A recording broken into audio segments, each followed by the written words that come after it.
Hey everybody, it's Bust with Battles with Bust number 36. Today we will be jumping into another gauntlet. And so we did give you a gauntlet full of Demacia. In the previous video, we get the Stony Suppressor Scouts, we got the Stony Suppressor Poppy Galio, and then we also played Action Sivir, and we're looking to branch away from that today. And so there's a few key concepts I think still hold true in terms of gauntlet. The first one is you have to be ready for the Sun Disk. That is just the most common deck in the format now. We do see it a lot more in the Masters Ladder than we do see in Gauntlet, but it's still around and out and about, and you have to be ready for it. There's a couple strategies for that. You can just ban it, right? So if you're wanting to bring a lineup with like Darkness and Ezreal, Caitlyn, and a big control lineup, then sure, just ban the Sun Disk. Or you have to be ready to kind of battle with it, and that is the approach that I've taken here. And so the way we talk about beating the Sun Disk is you have to be able to either attack around it. That's what we see here with Lulu Fizz. You can get a bunch of elusives on the board and kill with Yordles and arms. You have to be able to attack through it with Overwhelms. That's what we're going to see here out of the Taliyah Ziggs and the Darius Gnar. You just attack through them, they block, and you still get to chunk in a bunch of damage. Or you have to be able to attack multiple times with rallies. That's what we saw in our really Demacia-heavy lineups. We're not playing Demacia here today, but again, you have to be ready for the Sun Disk. You can't just be bringing these lineups and get crushed by it without either a way to beat it or the intent to ban it. The next kind of like concept that we're bringing out here is this is what I would kind of call like a Jund lineup. Back in the days of Magic, when I used to play it really competitively, Jund was a pretty popular modern deck to where it didn't have a losing matchup against anything, right? It didn't have any true like negative matchups, but it was never like a 60-40 or a 70-30 against anything in the format. It really kind of capped out it being like a 55% win rate deck. And it was never like a strategy that I was like super fond of bringing to a tournament. I really preferred the kind of like high roll aspects of a lot of decks. I was in terms of skill. I was never a pro tour champion or someone really pressing forth with that. But I'm good enough to where if I'm running hot, I could make a serious run at an event. And so I always preferred to play decks that they certainly had some bad matchups, but then may have some really positive ones against what's popular in the format. And then if we could get some good matchups and some good luck along the way, I could make a serious run at winning a PTQ or top 8ing a Grand Prix. And so that is the way I like to do it. That's not what we're doing here. I think with this lineup, we are pretty even against most of the format. Lulu Fizz is what I think is still an S tier deck, is what people would call it at the top of the meta, and just pretty good against everything. You can kind of see the archetypes matchups that are pulled up here. I prefer to get the data from Balco. It's a little bit more fine tunable. But you can see as the matchups pull up here, there's no like truly bad matchups. Sure, Darkness is bad, and Lisa and Victor is bad, and the Zillion Echo we like to talk a lot of trash about is bad. But there's nothing in here that is like particularly horrific. The same applies to the win rates. These decks up here with the win rates aren't like the most relevant of ones. Tokens is somewhat popular. Yuumi Pantheon is somewhat popular, but none of these are particularly super common type matchups, but it does have a lot of particularly powerful ones. And so Lulu Fizz, this is deck number 1 we'll be bringing. It's pretty common, the card selections here. The big things I like to call out in terms of Lulu Fizz are I love having ways to discard the Flame Chompers. And so the kind of really high-powered draw that you can pull off with this deck is a Boom Baboon on turn 2 and then a Lulu on turn 3. But then you need a way to discard the Flame Chompers. And so everyone plays 3 copies of Poro Cannon. I like playing 3 copies of Scrap Heap as well, because that allows us to get that turn 3 4/4 challenge going on. And so that's piece number 1. I like playing the full burn package of Mystic Shot, Pokey Stick, and Get Excited. And then we just kind of cut out on some of the kind of general utility style units like Bandle City Mayor, not playing big stacks of those. So that is our fairly, kind of common thing here with Lulu Fizz. Ziggs Taliyah, we play a little bit differently than you see out of a lot of the builds running around. The big thing that we see here is I do not play Pokestick. I don't think Pokestick fits in this deck whatsoever. I was just never finding time to where I wanted to actually have 2 mana just to deal a point of damage to something. So we play 0 copies of Pokestick, also play 3 copies of Ancient Preparations. You do find lots of turns to where you either just need to dig for a landmark so that you can copy it with Taliyah, or more importantly, towards the late game, you need to either find the Absolver or you need to find the Arsenal. And so I really like the card selection that comes out of playing Ancient Preparations, and don't like playing cards like Pokestick. That's why we see our full 3 copies of Ancient Preparations along with cards like Shaped Stone. Much easier to just have 1 mana than it is for 2. And then the last one we're bringing, we've done a bit of work here with Darius Gnar. Again, this is fairly common. The only thing that you don't see out of a ton of Darius Gnar decks is we're only playing 1 copy of Gnar. I found him to be a bit expensive. If he's not really out here churning through the overwhelms, then it's not quite worth it. We're not really excited about playing a 3/3 on turn 4. We want a little bit more meat to our draws. And so without having the likes of Pokestick to kind of generate these flips on our opponent's attack token, I'm just not like super interested in playing tons of Gnars. And so that is the only real kind of uncommonality, we'll say, as we run this up into the other decks. But again, this is the we're ready for the Sun Disk. We're ready for the vast majority of the format. Pretty positive matchups against the decks that really matter out here. And so that is it. That's what we'll be bringing. And as you all know, we do have to pay the pay-to-win price. I did roll through and see if we had any rares. In our previous video, we didn't have any commons or rares. It still needed to be turned premium. But here, we have the Decimate. Decimate is ready to catch the premium treatment. I'm pretty sure we'll get at least 1 win off of the Decimate here today, and that might actually fully premium out this deck. I can't remember if I ever premiumed out Gnar. Gnar is on the non-prismatic side of things, but I think the rest of our deck is. Sure, looks like it. Maybe one day, my dude. Maybe one day. But that is that, and so let's go ahead and jump on in the Gauntlet. Where'd you go, Darius Gnar? Welcome to the team. Not playing Reputation. There we go. Taliyah, Ziggs, and Yordles and Arms. Ready for it. Okay, what do we got? Keep pushing buttons here. So yeah, this is like a little, sad for me. It's like you only get to play 2 days or 3 days of Gauntlet, and I'd really just love to play it more and more, but we're just kind of limited in what we're able to do. But we'll come back to that thought here. We're going to ban Yuumi Pantheon. This is a fairly similar strategy to what we were taking in the past. Before the 3/4 patch hit, the main strategy we were taking was playing a bunch of decks that just got crushed by Pantheon and just banning Pantheon. Kind of the same idea that I was talking about earlier with the Sun Disk. This is probably a pretty good space to bring a lineup with like Darkness and Ezreal Caitlyn, and look to just play a really control-heavy lineup and then just ban the Sun Disk. That's what we were doing towards Pantheon. And so that's who we'll bring here today. I know the Taliyah Ziggs matchup is kind of rough, and the Darius Gnar matchup is super rough, and so I feel much better about running these aggro decks into Ezreal Caitlyn, which is not a very positive matchup. It's probably favored against both Taliyah Ziggs and Darius Gnar. But I would rather run into it than I would rather run into Yuumi Pantheon. It's one of those deals as to where the Caitlyn deck will be like a 55% win rate against what we're doing, where the Pantheon will be like a 60 or a 65%. Okay, cool. So he bans out the he bans out the Lulu Fizz. We'll bring in the Darius Gnar. I feel like if we have to play a deck twice against this lineup that he's bringing, this is probably the one that we want to play twice. You can run into some of these like awkward draws with Taliyah Ziggs to where it doesn't play super well into Mystic Shots. If they just kind of like ignore your 3/3 and pick off your smaller units, it's pretty tough to actually get in and chunk through a bunch of damage. But here, we'll hang on to Runeweaver. Love starting off with Ancient Yetis. Runeweaver is one of these bros I didn't talk about in the deck building. I guess one of these ladies.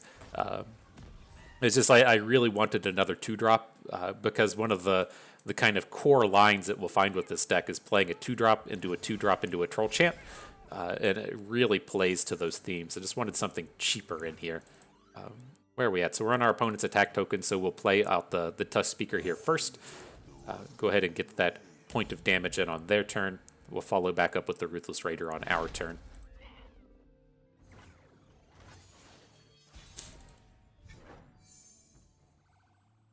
Fight or die. What you got? Rhymefang Wolf? Sure. So, non-zero chance that we lose one of these units to like a Brittle Steel, but it's not the end of the world. We're still getting to chunk a bunch of damage in. Oh, perfect. I just assumed that like LeBlanc Ashe would be just running tons and tons of Frostbites. It's very odd to see that kind of thing happen when he has 3 mana built up. Okay, so we can like play a smaller unit plus a Whirling Death. I think that's what I feel pretty okay with. We have all these Whirling Deaths. We need to spend them at some point. It does kind of suck if we get popped for a 2-for-1 here, right? If we bring the Whirling Death and then he has a Troll Chant or whatever, but I think it's okay. We're still able to continue on our aggression through this. Sigil of Malice, absolutely. It's pretty slow. We picked up the +2 attack fragment. That's pretty good. So we're in this space now to where we can Fallen Reckoner down the LeBlanc. He probably doesn't want to block with LeBlanc anyways, but it would just take the option away from them. We can potentially chunk in a couple points of damage here. Pretty happy with how this looks. Oh, fuck. Okay. I guess we're not as happy anymore. But it's not like a total disaster, right? We still get the Risen Reckoner back, but not as good as I would have hoped.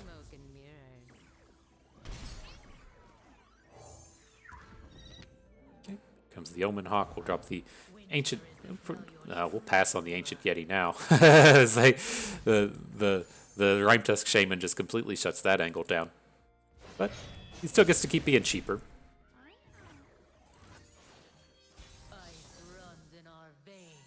And Darius. I think we'll save Darius for next turn. I would prefer to be opening with Darius. It is like a little risky with the Rhymetusk Shaman on the board, but there is a world where we get to hit him with a Battle Fury or something.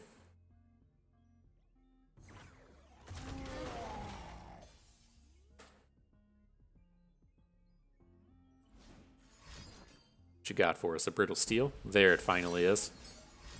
Oh boy. That's not good.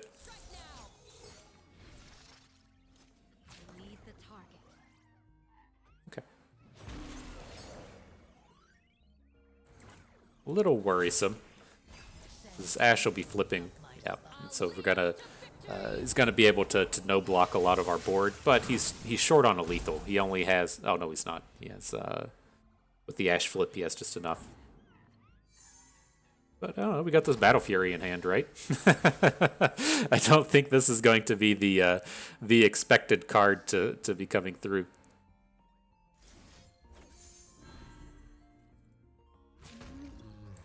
We'll jump in front of Ashe. There's not a ton of cards that would really punish this. Maybe we should have. I was thinking immediately of like Fury of the North. Don't imagine this style of deck would be playing Fury of the North. Maybe they're playing the Three Sisters, though. I don't know. He's been playing a bunch of like Frostbite-y kind of cards. You have to, cut your losses somewhere. Okay, we get to take down the Ashe. So unfortunately, our Battle Fury bro is going to get frostbitten next turn, but I think this is still okay. This units can't block. We'll get to drop Darius. I think it's fine. We have the Whirling Death for Darius as well.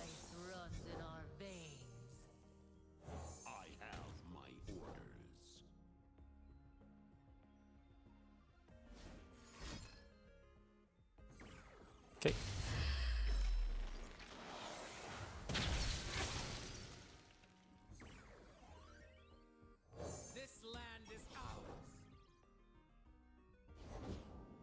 Another Ashe, really unfortunate.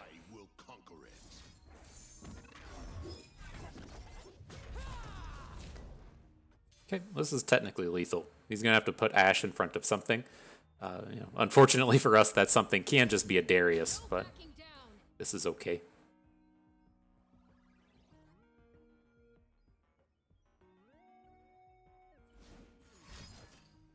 Troll Chant, you got it.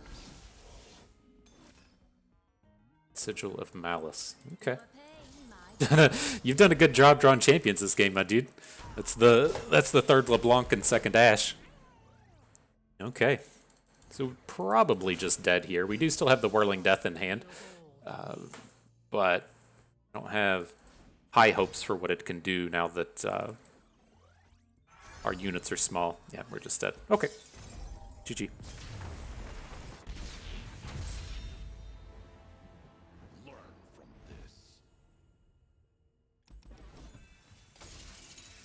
All right, gonna bring in the same squad against the Ezreal Caitlyn here. I don't feel too bad about this. Again, it's not a super strong matchup, but it's one that I definitely feel like I can beat twice.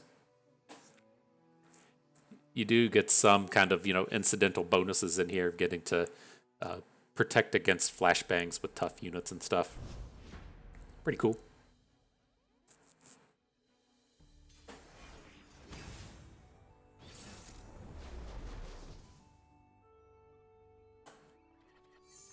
All right, get this delicious looking curve here. Sometimes I'm mulligan to find a combat trick or something, but I think I just want all the stats against this deck. I think this will be okay. Get out here, Omen Hawk.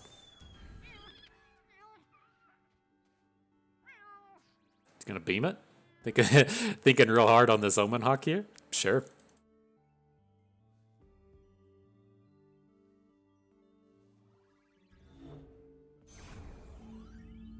Oh, it's not our attack token. Thought we were going to get to aggro it.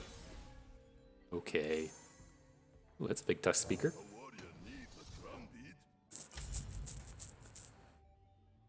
Shouldn't be like tons of answers to this. Most of the Ezreal Caitlyn decks don't play Get Excited.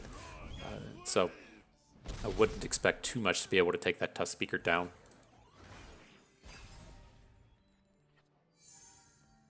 We go Ruthless Raider.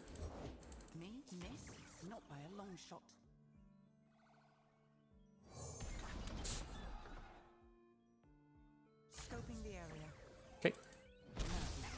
We'll take it. Not at super risk of this Caitlyn doing a lot of damage, and then, if he wants to spend his next turn just blocking the Omen Hawk with Caitlyn and just letting all of our overwhelms punch through, I feel like it's a pretty big win. Sure. Fight or die.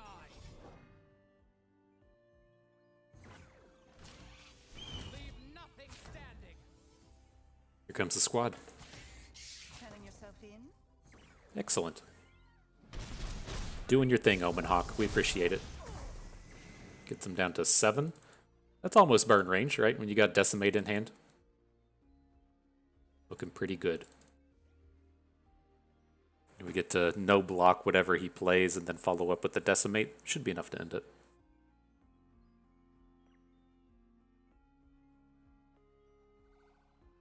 Saying I should have beamed that Omen Hawk years ago. Is punching in for all the damage.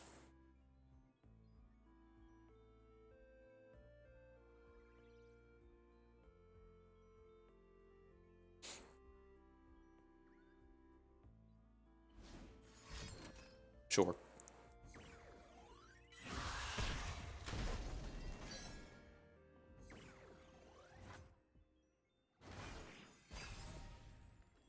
Right, what do we got now? More Fallen Reckoners? That works.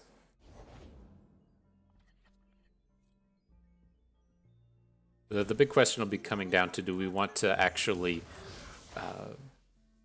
risk this next turn, as to where we can drop more Fallen Reckoners, but we don't have, it's like if we attack with the Reckoner and then he just has like a burn spell or something, it's pretty dire for us at that point. I feel like we need to get units on the board, but it's like I don't really want to be playing 5-mana units. That's actually decent for us. Oh, we didn't get the kill. I was like, we can just replay it, and that's kind of fine. I guess, I guess we get to replay it now, whether or not we wanted to.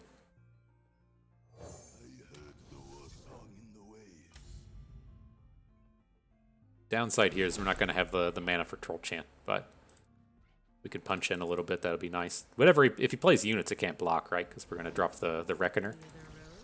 Guile. Oh my god. He plays this stuff. F.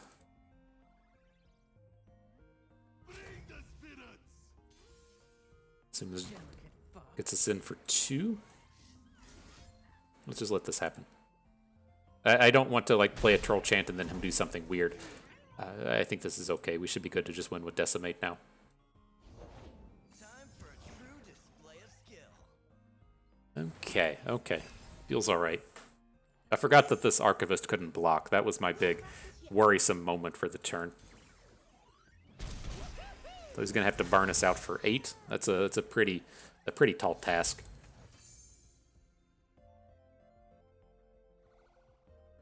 We are seeing some weird stuff come out of this, but typically the only burn cards you're seeing out of these are Mystic Shots. Yep. Okay. All right. Look at that. Look at that premium Decimate coming through doing the work. I knew it could do it. I believed in you, Decimate.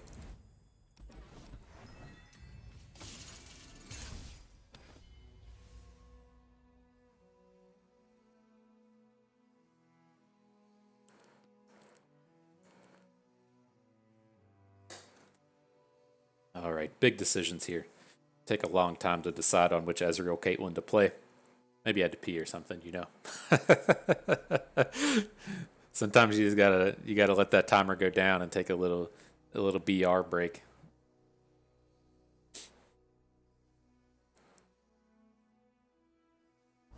Gotta yell, it's Ma, we're playing bust. I gotta get a pee out. Make sure the button gets pushed. Okay. So Taliyah Ziggs. This is where things get like, a little scary against the Ezreal deck. We've got to start with the Rockhopper. Very easy just to come in and kill this thing. And we need to find, some dudes. I'd feel a lot better if we had a 1-drop, but I guess we can't complain too hard about the mulligan into Ziggs. I mean, realistically, I can complain about anything, but we won't complain too much about this one. Oh, you gonna hit? Ooh, that's way higher expectations than I had for Rockhopper. That's pretty good.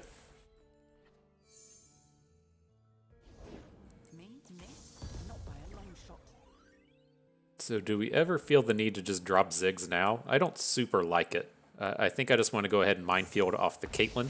That lets us also play Ancient Preparations. And then we can hook Caitlyn with Ziggs or something next turn. It's just the problem you run into with Caitlyn and the quick attack is it's very easy for her to just value kill your unit, to where if we're attacking and she's blocking and then they have Mystic Shot, we can at least still get the kill. And then here this is kind of awkward. I think I'm okay to pick up Ziggs because we're probably just going to lose ours, but there's a very real chance that this thing just comes in and rots in our hand. Definitely don't want the 3rd Taliyah, though. Did somebody say explosives?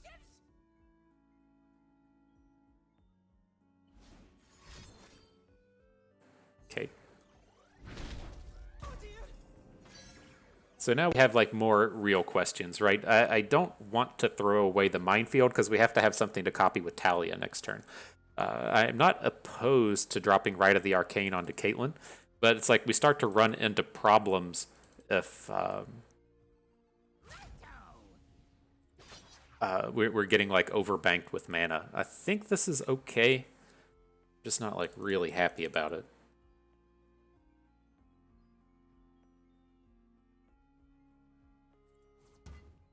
Is it? It sucks to lose the 2/2. Okay. All right. I'm convinced it's in.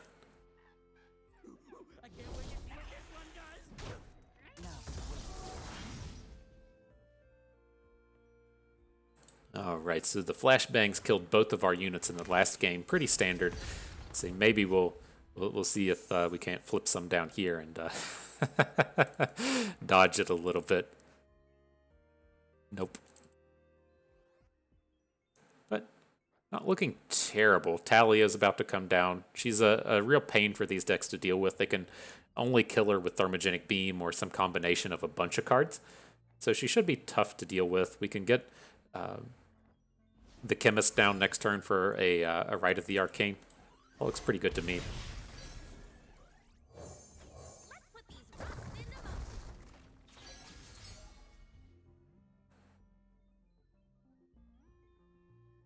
So if he spends like a whole bunch of mana trying to kill Taliyah, that's pretty good.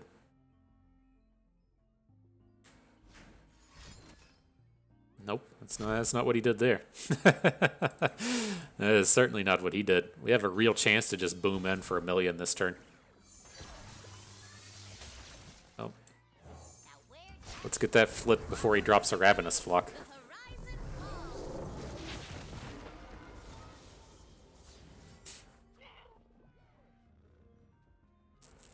So lots of good things can still happen here. If he spews off a bunch of spells onto Taliyah, it's pretty decent. He might be able to hit her with just a Scorched Earth, but it's okay.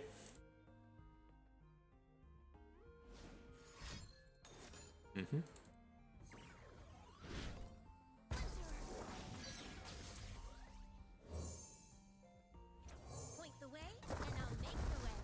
Point the way, and I'll make the way.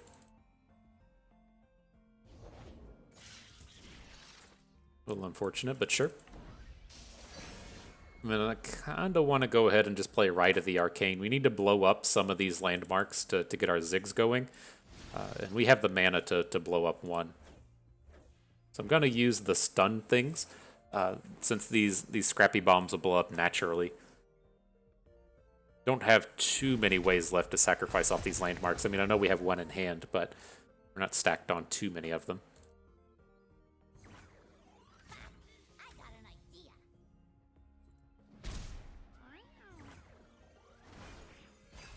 All right.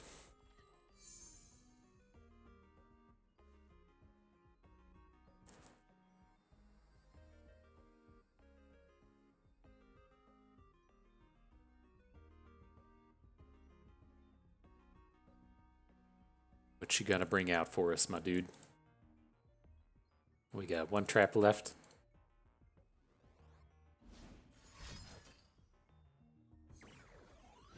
Okay. Gonna be a Scorched Earth Part 2. A little bit unfortunate, but whatevs.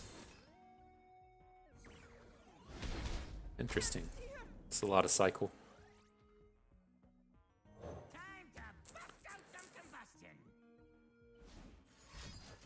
Okay. It's kind of soul crushing not getting a single attack in with Taliyah, but is what it is, as they say.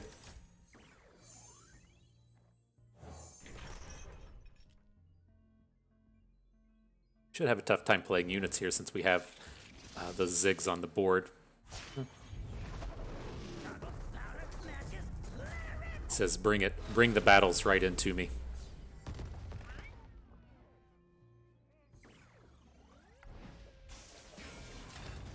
This is still fine so far. We're gonna, assuming he doesn't have a kill for Ziggs, we're gonna hit for 6 off of our. We'll get to hit for a little more. Definitely gonna go ahead and just Rite of the Arcane down Ezreal.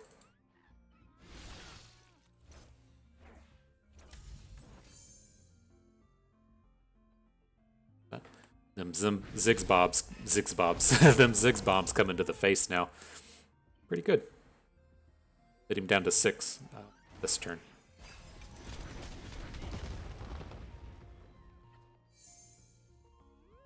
All right, that was like just a pretty powerful draw. Wasn't completely perfect, but it was pretty close. Is this where I want to do this? Kind of had in my head that we were just going to get an open attack, and I'm curious if I jumped the gun on this, preventing the stun next turn. Now that he has a blocker, it feels a lot worse. Nothing's more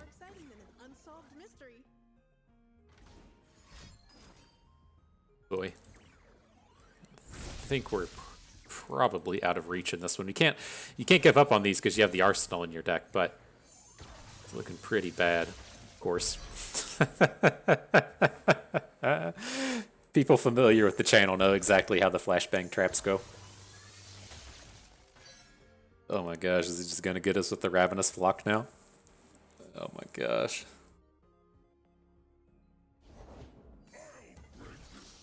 Alright. Still got a chance. If he doesn't open and we get to play the Hexplosive Minefield, that'd be pretty big. Ooh, the Arsenal's ready to party. Okay. Okay.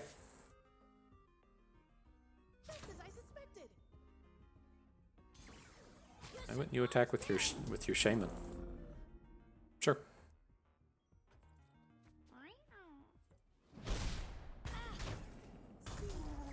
Alright, so I think I want to wait until next turn before we play the Arsenal. I would, if he gets, like, Overwhelm as the big one, we can potentially punch in for a couple more damage through this Mammoth Shaman. Does give him the opportunity to drop more burn spells on us, but kind of is what it is at this point. They don't play too many slow spells in their deck, and usually the only burn that they play is going to be from a Mystic Shot.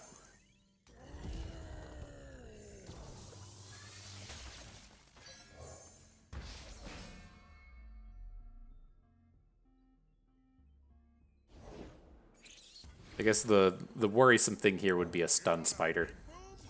But what did we hit? Overwhelm. Overwhelm and Impact. Oh, he has Elusive. Didn't hit Lifesteal, though. Or didn't hit Spell Shield. Yeah. Okay. Can we quicksand that off? Oh, it gives it to an enemy. Yep. Well, we drew our answer. But, oh great, it's gonna just get Scorched Earth now. Alright. A little unfortunate.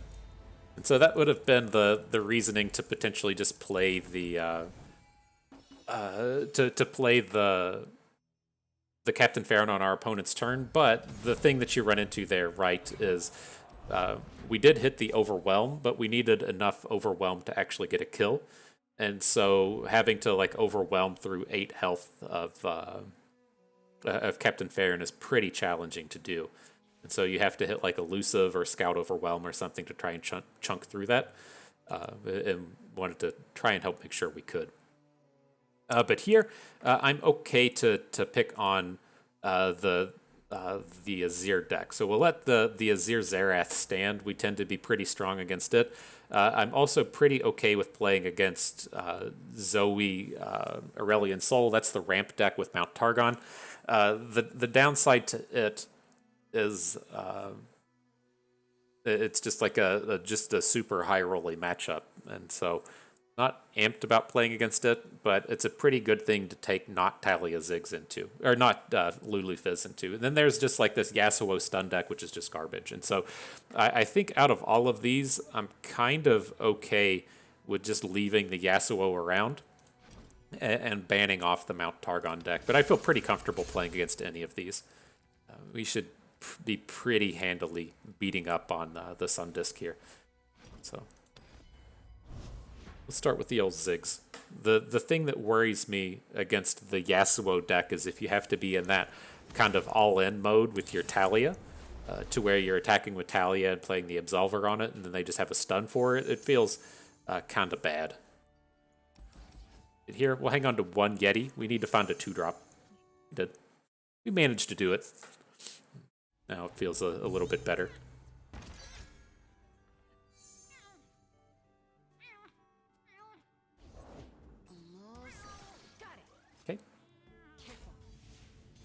We won't attack into this Treasure Seeker now that we have the 2-troll chance. We'll have to play this one just a little bit slower, but this is not looking good. We really needed to pick up some cheaper units here. If we don't pick up a 2 or a 3 next turn, we're going to be in kind of disaster mode.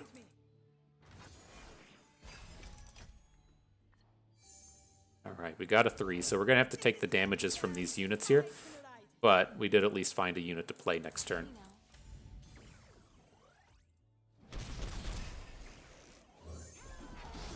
Not overly concerned about this damage coming in.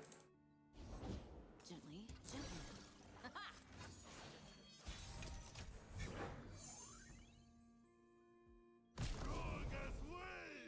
Out of my way!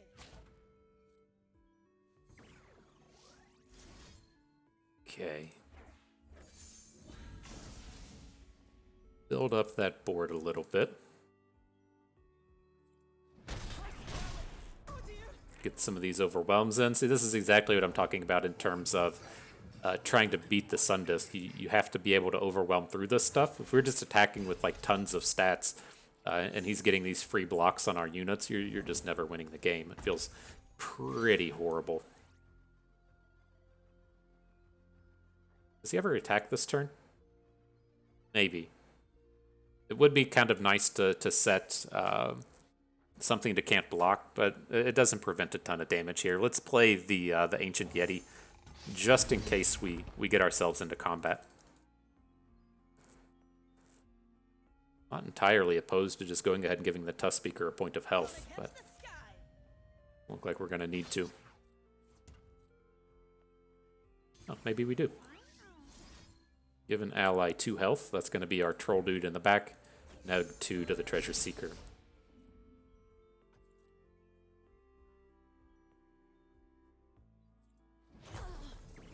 Cool.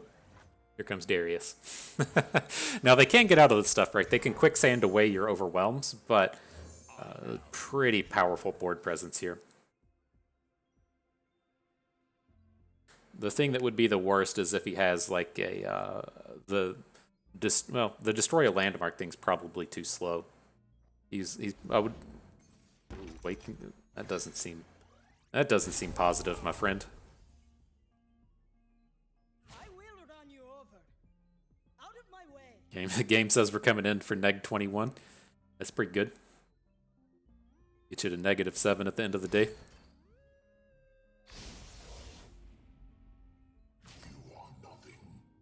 I will run you over. Out of my way. I will run you over. Cool. Should be a lethal here. He's going to have another card with the blocks like this. We're going to Whirling Death down the Zerath, and so now our Overwhelm is going to come through with the Tusk Speaker. So we'll hit for 3, 4, 5 with our units now. That'll take him to 9. Darius will flip, and we'll take him through for the lethal. Sure. GG.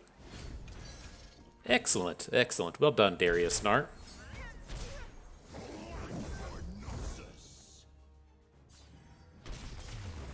GG, friends. So cool. So he definitely has to. The Taliyah Ziggs is another, pretty powerful matchup against the Sun Disc, and so happy to see that one come about. Again, not amped about having to play Taliyah Ziggs against Yasuo Leona, but even if they're like, a 55-45 matchup, that's pretty coin flippy, and then this is a pretty positive matchup against the Sun Disc, and so feel decent here.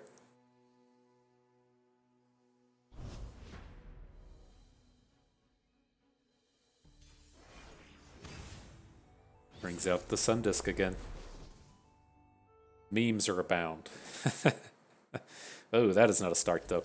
Gotta get rid of that stuff. A little bit better. Not a incredibly powerful hand, but better than what we initially had.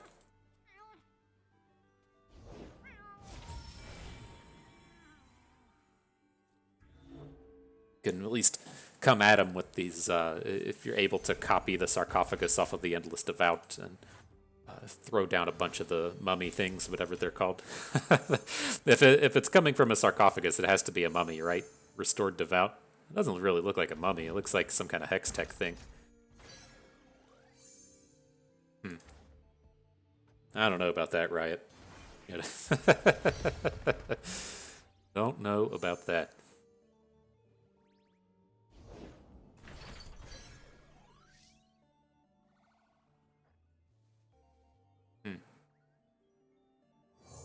I'll play the Devout. Like, I don't really want to be trading with his here. but I think we need to do something. There's no reason to just Unraveled Earth here if we're going to bank into the next turn. Taliyah, kind of brutal. Have to lead with the Unraveled Earth. It's a good pickup in the Naturalist.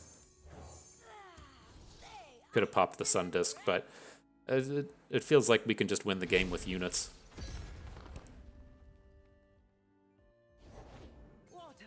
Oh, he immediately brings in the Soothsayer. That's fine.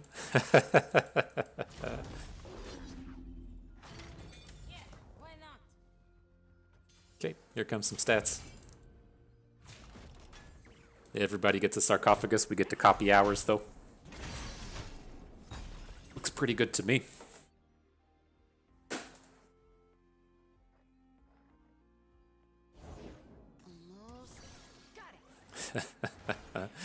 He sees the Naturalist comes down and says, "Oh no, bust! I gotta, I gotta get this Sun Disc protection."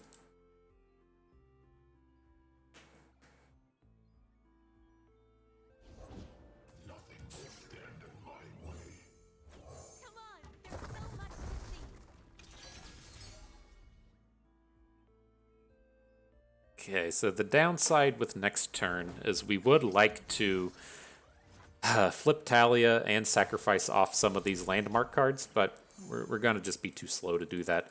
Interesting pickup in the Desert Naturalist, though. I'm trying to think if they have ways to sacrifice. Well, if you destroy the sarcophagus, you just get the unit, right? Yeah, there's no reason to just take that down. So this is kind of awkward with our board.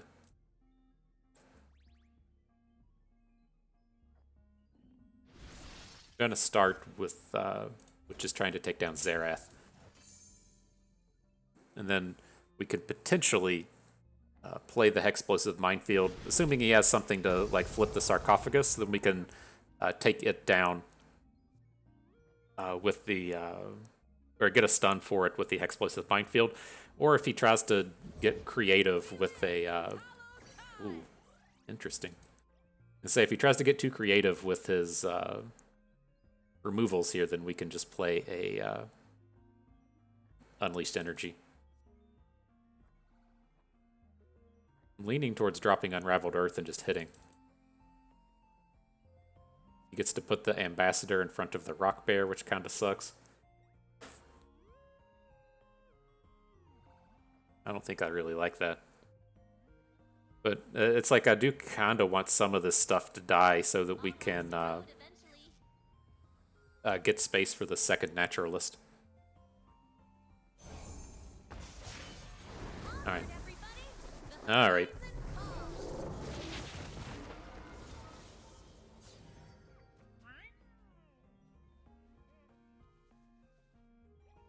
Drop a Waking Sands now. A little awkward, but not the end of the world.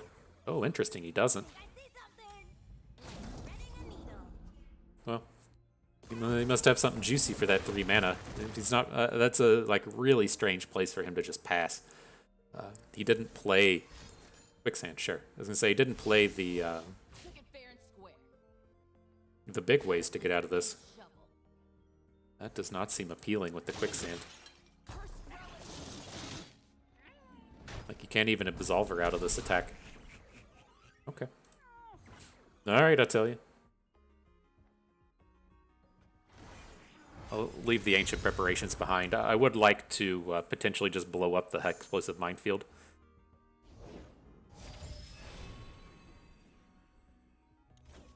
I think that's where we're at. We'll just get the extra unit on board. He has a champion in hand, but if he wants to be attacking with a Azir, I think that's pretty okay.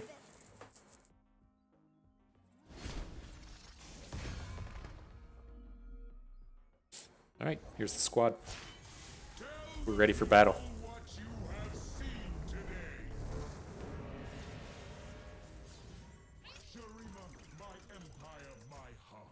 So he's going to have 3 blockers on us. That's okay.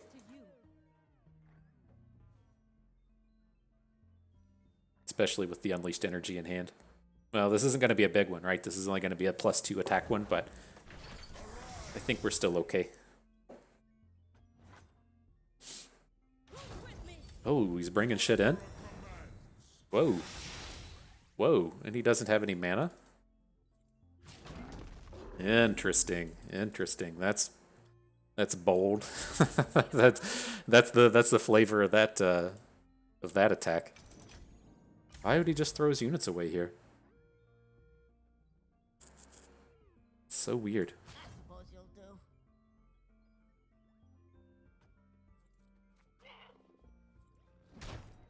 Huh. That game definitely did not feel over, but alright, he's got 2 blockers now instead of 3. Let's battle. I don't think we need to drop a Rock Hopper for an extra point of damage.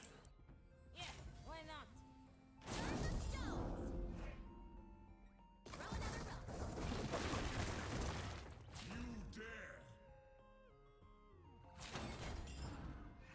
No, it says neg 22 coming in. Neg 17. No, that's not quite enough to get out of a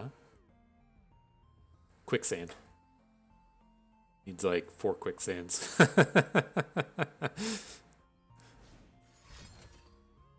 Azir Arise. Oh, okay. That's a problematic one.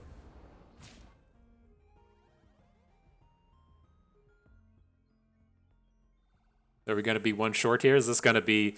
are we going to be regretting... Oh, he doesn't have the space to make more sand soldiers. Oops. He played the Azir Arise and then doesn't have the space. You can get one more if you're attacking. I'm pretty sure that was one of the things we ran into in Expedition, as to where if you're attacking with stuff and say you leave Azir on your bench, then you can play Azir Arises to get up to 7 units and still make some weird attack. I think I don't fully remember the situation, but I think it was something like that. Got him. All right, our gauntlet does not end yet. What a great day! Okay. Victory is ours.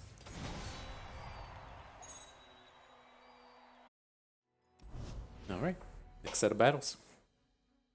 Glad to see we can do that again. You know, we picked a lineup that we feel pretty confident about running into the Sun Disc, and beating it pretty handily 2 games in a row feels pretty good. I would have happily taken any deck in our lineup against the Sun Disc twice.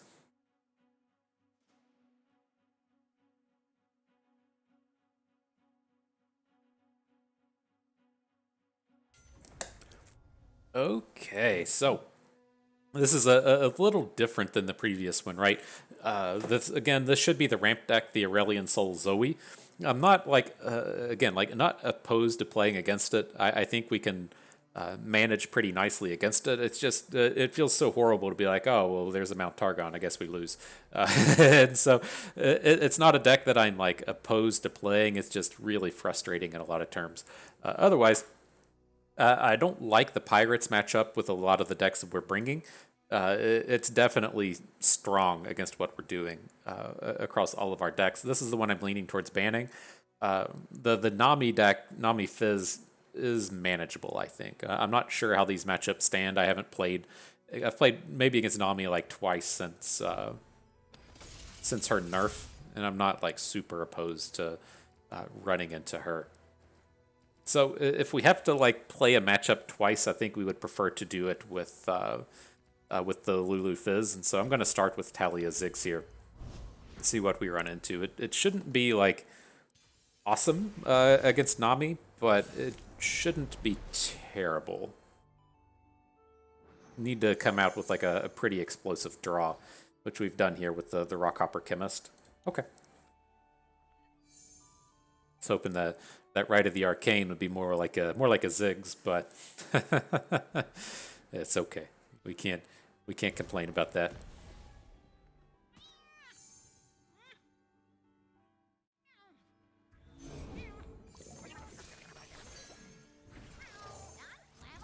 Okay.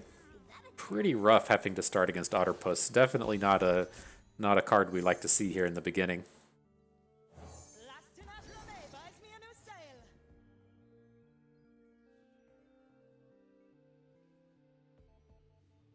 But moving along nicely enough here. I think it's okay to just pass. We are kind of building up to a shaped stone, and I think I would prefer to be able to play the shaped stone and deal with some of this stuff.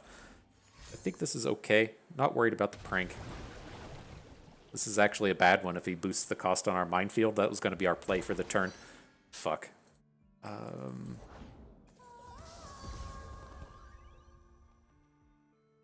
Alright. We just can't hit. We're back in the same spot. Now it feels like we've missed a couple points of damage. Damn.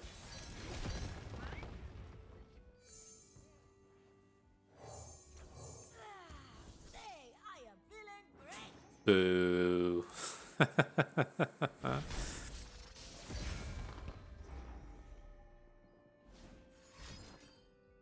Get some more otterpuses. You got it, my dude.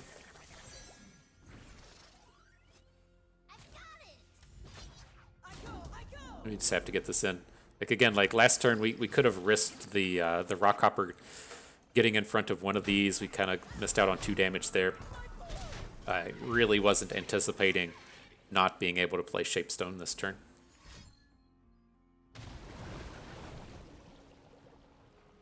This one's not as important, but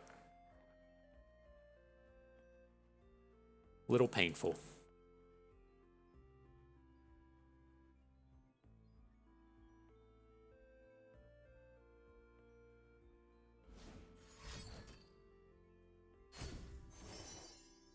Okay.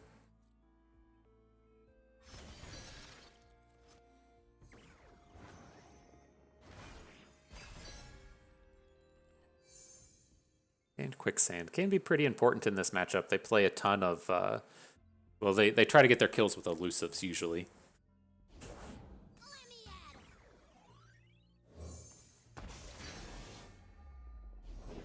Embrace the current or be swept away.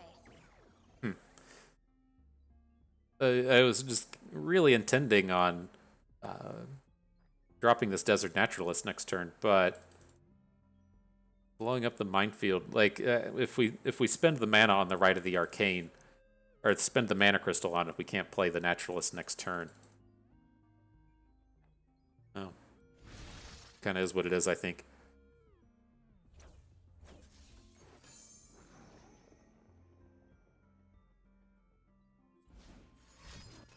Stress defense. Sure. I was wondering what his angle was to get this Nami from dying. Right? I couldn't quite place what it was going to be. There's no combat tricks out of Bilgewater. There's not a ton of stuff coming out of Bandle City. The stress defense makes sense.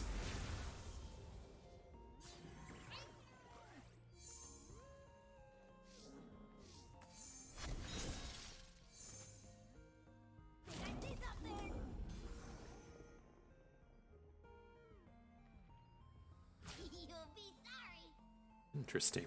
Surprised to see him angle in his Fizz like this. I think we can go for the Shapestone here. It's not the end of the world if we lose our Rock Bear. Just like to see him make an investment in this board. You dropped something. I dropped Okay. everything. Lose our Naturalist. Ooh. Okay, we got to pass here. I want to be able to play Taliyah and Quicksand this turn.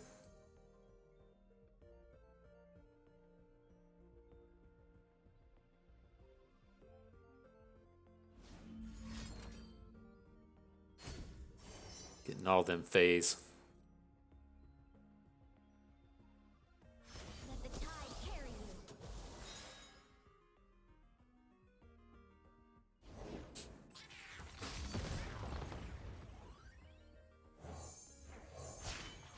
Together, we are Okay. stronger than stone, faster than the wind. I can't remember if Barrier counts as a positive ability. I fucking hate Quicksand so much. This was like one of the most poorly made cards in the history of the game. It's quite ridiculous to put use the wording positive keywords on a card. It's a fucking objective term. Like, okay. I guess we'll figure out if any of these keywords are positive, like barrier. It's just like as you come out here and try to put cards like last breath doesn't get hit with the quicksand. I was pretty sure last breath was a keyword, but what do I know? All right, does look like it takes down the barrier. You keep elusive because of the rainbow fish? Oh, fuck. Well, would have been good to know, I guess. If only you were made of rock. Such ridiculous interactions. He gets the chum the waters. Okay. Sure. What else? What else are you gonna say about this? I mean, sure. Now we're gonna lose down on our units. Like threading a needle. Okay.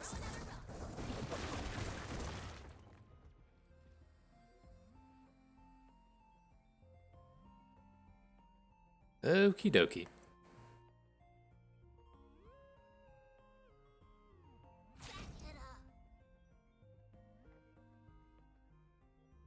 Maybe we'll hit the elusive on the arsenal next turn and be able to interact with this stuff.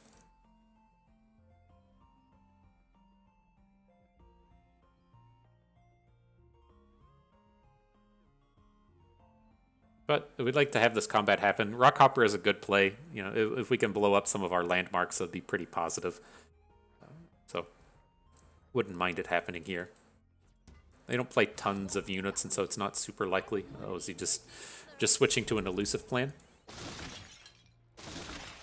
Interesting.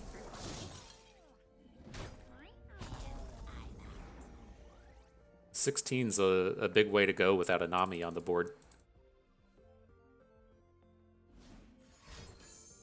Okay, I'm actually okay with this. I was like, I was starting to get a little worried about dropping 1 health units in the face of a Longtooth, just so there's a big overwhelm attack coming in next turn. But if he puts the vulnerable onto Taliyah, I'm kind of okay with that.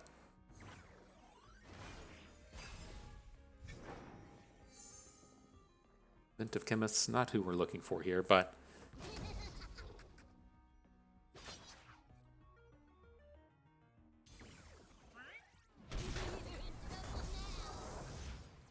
let's see. We can't play the chemist, or he can just drop. We can't play the arsenal. Let's wait and see if he'll play a unit. I don't think it's the end of the world if we go into the next turn and then just bank all of this mana. It's not ideal, but I would like to see him play a card. Now we get the extra landmark before we drop the arsenal. Maybe that gets us our spell shield. Faded, Fury, Overwhelm, Spell Shield, Elusive, Lifesteal. Pretty decent collection of keywords. Oh, it's this stupid deck? Okay. I don't know. I don't know what this deck actually does, but it's this card. Another card I actually hate. It's the way it is, I guess. Old man Bust out here just getting salty.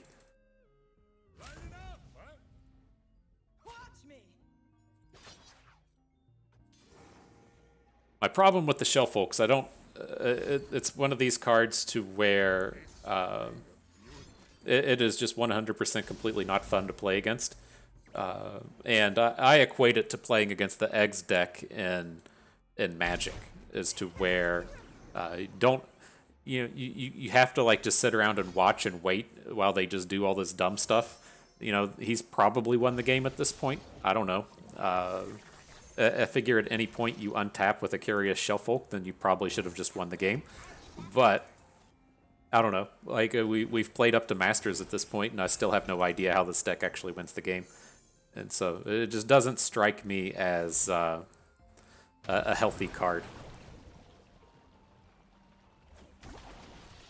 Like we just get to sit around. I guess he's doing stuff, you know. He's playing pranks and making cards and things. I still couldn't realistically tell you what this guy's deck is doing.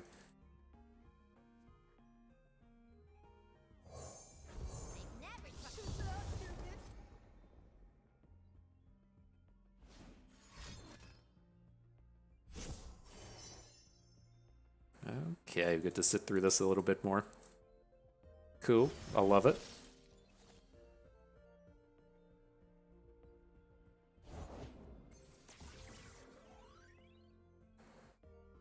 Okay, we can never block his Fizz. I don't think we need more stats on this board. We can never. The problem here is we can't take down the Shellfish regardless of what happens, and so not going to get a good block on it. Can potentially take down 2 of these smaller units though. If it's made of sand, I can ride it. All right, and we got a quicksand.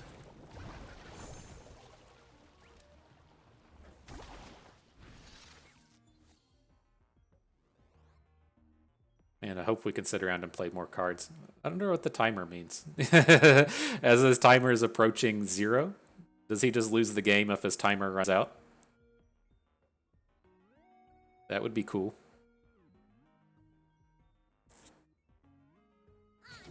I've never had that be a problem in a game.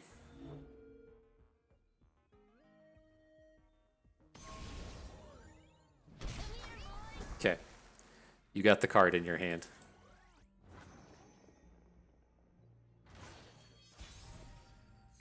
Gotta keep watch of that. See what actually happens with the timer.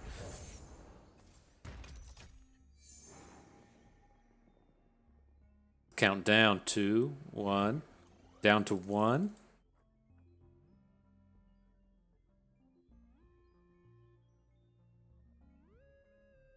Are any of these attacks ever good? I don't think so.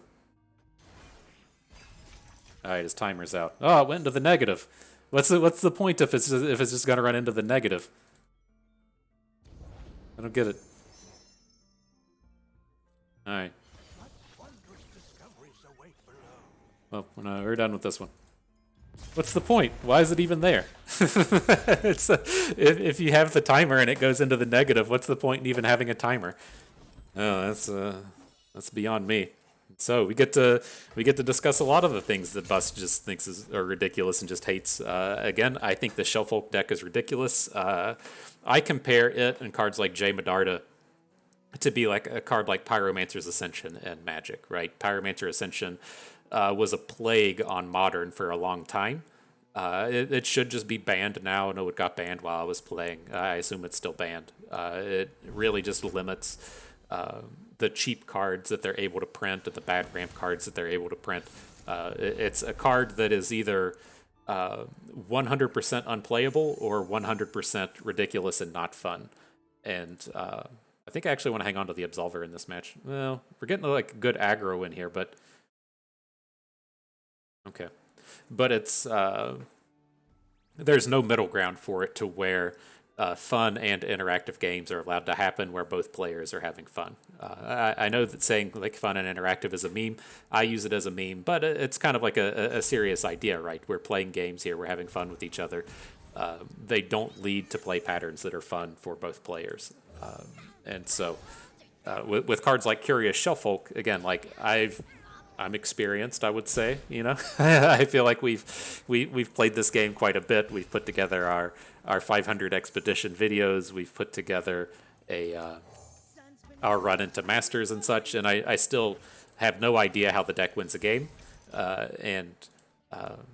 It's just what positive interactions anyone is having with that card. I'm just not sure. Anyways, back to the action here. I assume he's just going to take all of this damage. He's going to try and play a ramp card this turn and then a Mount Targon next turn. That's their big line to do. Ooh, he doesn't have any ramp. That can't feel good.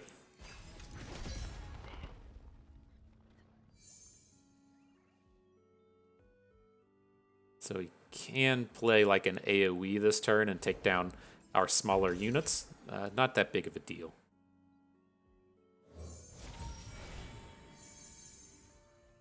I think we just want a second Absolver here. We should be able to pop off this Taliyah pretty quickly. Ooh, do we actually want to Bouncing Bomb this?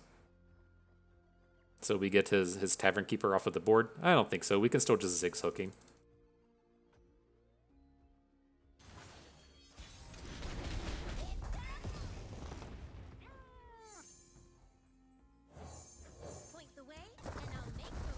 Okay, she's one landmark away from flipping. So if we pick up one, we should be pretty close. It's like we could have taken the ancient preparations off of the previous predict and then guaranteed that we would get there, but it's like awkward if we get this attack in and then he plays like a stun and our absolver turn is wasted. Interesting.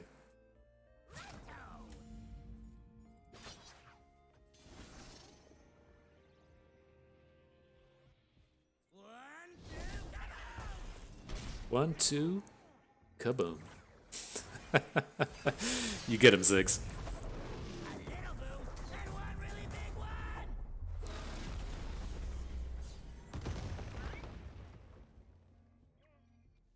Okay, get our flipped champion as well, which is quite important. Excellent, pick up the Preservarium. Get an extra draw this turn, get to flip our Taliyah. All looks pretty good to me. So we can still like run into problems, if they have double stun or something, but ideally we'll be taking this game down next turn. Otherwise he can start playing like the 8 mana AoE unit and stuff, and it starts to be problematic for us. Distance means so little when family means so much.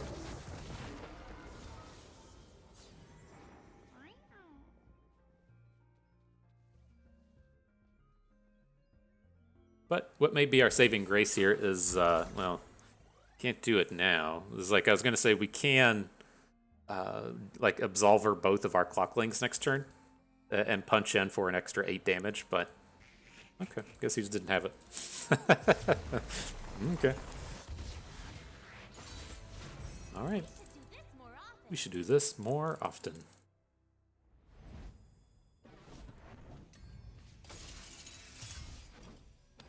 All right, incoming Lulu Fizz. A little scarier, right? Lulu Fizz tends to have a lot more units that die to Blighted Ravine and die to Avalanche, but we can still be okay here. Not a terrible looking draw. I'm trying to decide if we want to hang on to these Yordle captains. It's like they're the cards that can kind of get us out of AoE range. I think we can hang on to one. We're still looking pretty decent curve-wise at this stage.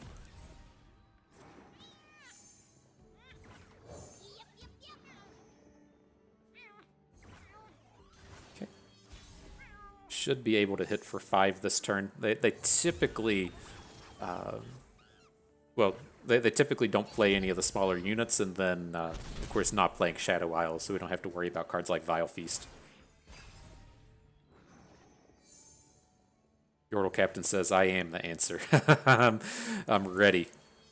Bring it on. Bring it forth. Lulu, though. Lulu represents 7 damage, to where the Yordle Captain, not as much. But I think I still want to go with the Captains. They're just a little bit more resilient. And this will get us in a space to where we can build up to these big Poro Cannon attacks. It's pretty tempting to actually just go ahead and get excited here. So we get the extra point of damage off of the Flame Chompers. He only has mana, he shouldn't be able to play anything. Welcome to the team.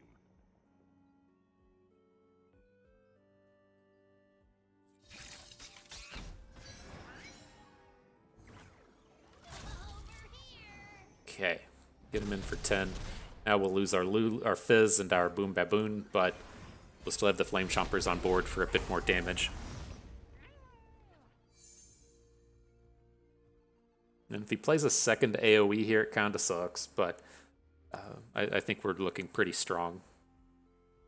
Right, losing out on the Yordle Captain isn't super ideal. I know where I'm going. Good, if we get to bank out of this. Fargun's Peak, sure. I think we're good here. If he hits like the big AoE unit, it's a problem, but if he just hits like Aurelion Soul, then it's not a big deal whatsoever. So we want to get Lulu down. Also planning on playing 2 Poros this turn.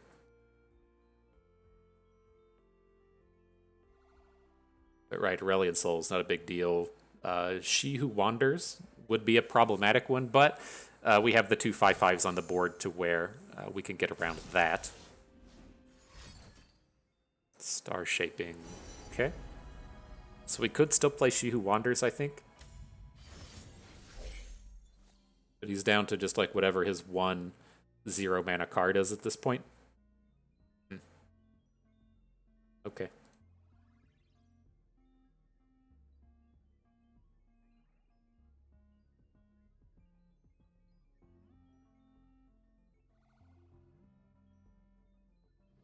Got him. Not beating us with the ramp deck today. So good. After having to go through the bitch fest and fading the shuffle deck, we're able to take down the ramp deck 2 in a row. Feels good. Excellent. Well job. Well job, team. Good done. Alright. Next battle. Assuredly going to be a fantastic one. So what's going on here? Just Vigio only? I'm not sure what that's supposed to be. I just assume that's probably like Vigio Kindred without the Kindreds in it. As these matchups go, I think I'm again like least interested in playing against Pirates. That's the Misfortune Gangplank Twisted Fate deck.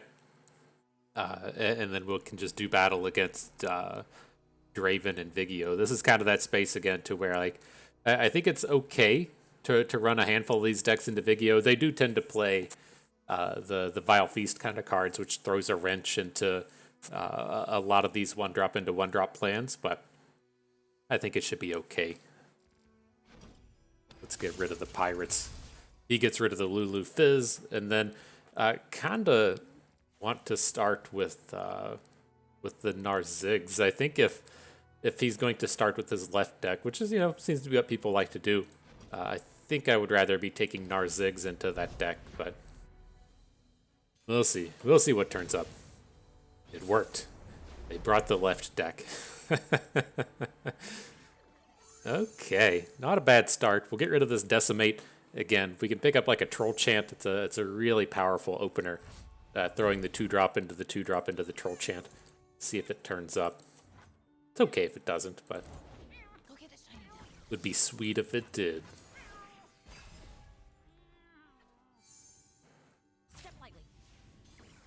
Okay. This land is ours. You're a little late to the party, Omen Hawk, but we won't hold it against you. Fight or die. The old Camaveran soldier. Sure. And so, excuse me, I think this is okay. I mean, we're not going to have any interactive ways around this. We still get to chunk in a couple points of damage. Oh gosh. Oh, Glimpse Beyond. Okay. It's like, oh god, he's doing stuff. Wasn't expecting him to do stuff. Sure. Let's get this Omen Hawk down. We'll certainly have the mana to do a Whirling Death on our next attack. Battle Fury, though. God, it always feels so good to just slam in some Battle Furies. we can do it this turn. Oh man. It's gonna happen. I wonder if he just drops like a Merciless Hunter here. Yeah, I was gonna say. We can still do it. He's actually going to be... No, he will have Vengeance mana next turn. Oh man. God, I want to do this so bad. Well, as the world famous musician Drake says, YOLO. Am I right? Am I right? Emote. Cupcake it. Send it in. No vengeance, please. God, this would be so nice if he only had 5 mana. If we could like guarantee that we were going to get this non-damage smash in, it would be so good. We emoted those, so we can't have anything, right? If you bring the emotes, then they clearly don't have any answers in their hand. Fuck. Okay. At least that's not all that shit. That is pretty permanent. That's lame. Dude, this guy. Rengar Elixo. You heard it here first. Dude's a lame-o. Doesn't like to have fun. It's embarrassing. Downright embarrassing, I tell you.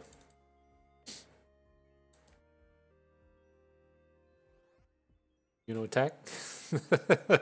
There's not a whole lot of reason to attack here, but maybe he wants to. All of our units should be stacked off this Omen Hawk. We've drawn 3 spells in a row. We haven't drawn a spell since we played the Omen Hawk, and so a little awkward. Just take the 5. We do have. Whoa, whoa. Alrighty then. He thought better of it. Maybe we should go ahead and just prevent the damage. I don't know. We're still out of atrocity range by not taking anything here.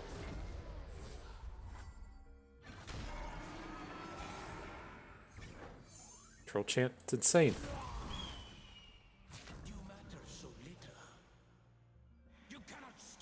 I just wanna draw a unit sometime. But here, this will be a decisive maneuver. He's got more cards coming in. Maybe it won't be. He probably still have to decisive maneuver. I was going to be pretty happy to chunk in this big wad of damage, but right, if we could hit for 7 with the Yeti and 3 for the Omen Hawk, 10, take him down to 3, gives us an angle to win. But everything's just gone wrong this game. I think we're going to have a pretty challenging time winning this one. Finally, a unit. Jesus. Everything's just too small to deal with these things. Alright, whatever. I don't think that's a horrifically bad matchup. That was just a really, really weird draw. Don't expect to win that one too frequently. We'll take the Ziggs deck into Darius again. It's not a fantastic matchup. I feel much more confident in Gnar Darius being able to beat Vigio than it is being able to beat this Draven deck, right? You tend to see a lot of these decks, a lot of these draws out of the Vigio deck to where they're like, Herder, here's the 3/1 that generates a token, and then like the wings in the wave and stuff. They tend to play a lot of like really irrelevant stuff. And then their mid game tends to be things like the Spirit Leech. And so they are getting like card advantage and they are getting trades, but you're still slamming in 2 and 3 damage on every attack that you make. Unless you have these really weird draws where you just don't draw any units. There's not a ton you could do about that. But reasonable enough start here. We got our boy Legion Rearguard ready to battle on turn 1. Lots of damages ready to come through. Looks good. Let's get in there, friends. Learn to aggro, Draven. This is this is what it's all about. And Battle Fury coming back. Battle Fury can't just leave us like that. It's too good. Too much power coming through with this thing. This Tryndamere. He says, "You remember when I was in Expedition for like a day?" and then they got rid of me, huh? It's sad. Sad day for old Tryndamere.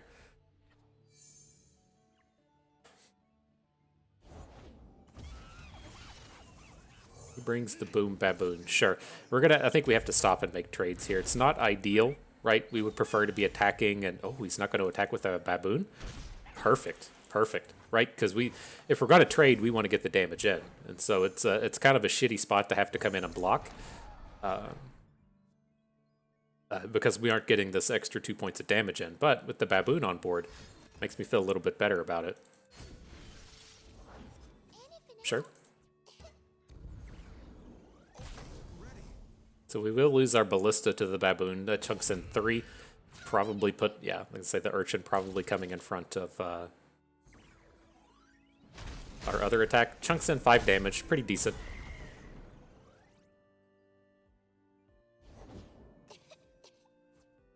Curious. Well, I was like, man, I really want to go for it again as to where we just make a turn 5 Battle Fury play.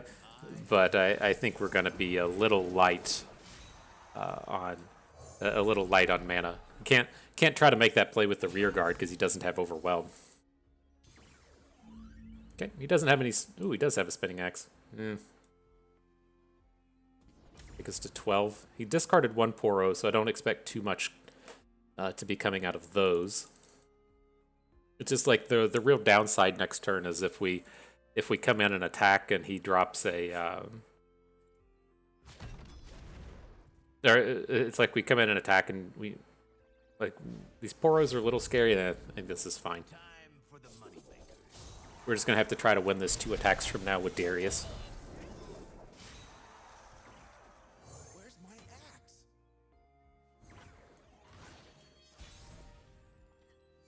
Ancient Yeti. This is gonna hurt. Oh, this is a pretty crappy spot in that if like this was one of the actual just like worst draws in our deck. Like the Ancient Yetis and Captain Farron's are pretty terrible because if we want to Battle Fury on our next attack, we can't play anything here. The only card we can play this turn is Decimate, and that doesn't really line up well with this Battle Fury play. But I mean, we can Decimate him down to 10 and then drop Darius.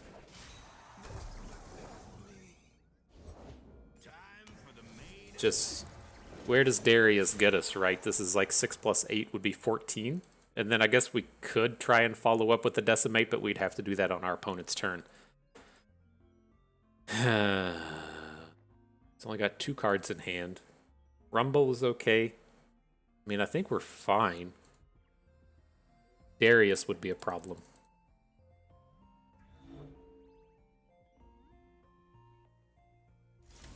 Okay.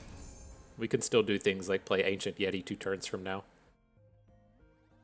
Oh, this sucks so bad. This is just a terrible, terrible draw with the Yeti.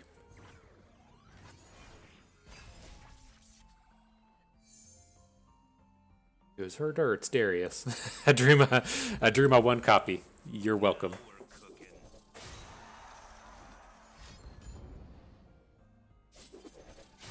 Interesting. Okay.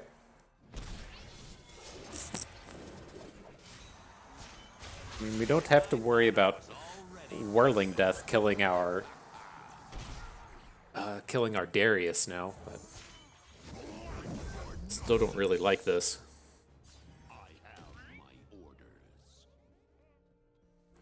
He starts playing Decimates. This is gonna feel pretty bad. That's one way to play the game. War is no game, brother. All right. So that's shocking, downright shocking. Interesting. Interesting picking up the Decimate. That would leave us 1 damage short though, right? I think we still just have to attack. Right? If we Decimate beforehand, right? If we assume that our Darius is going to die in combat, then the Decimate beforehand is going to leave us 1 damage short. He's just going to block with his Darius. Now, that's not like the end of the world, because he only has like 5 attack on board, and then we're getting rid of his Darius in the process. Maybe that's the way to go about it. Like, if he has Whirling Death, we just lose the game either way, right? So we're just going to assume that he doesn't have Whirling Death, but this does get his Darius off of the board. Now, the downside to some of this is he can load up on Spinning Axes with a block off of Draven, right? We can play the rear guard, he can block with Draven, get a bunch of Spinning Axes, and then maybe kill with some of these other things, but... Okay. Scurry weakling.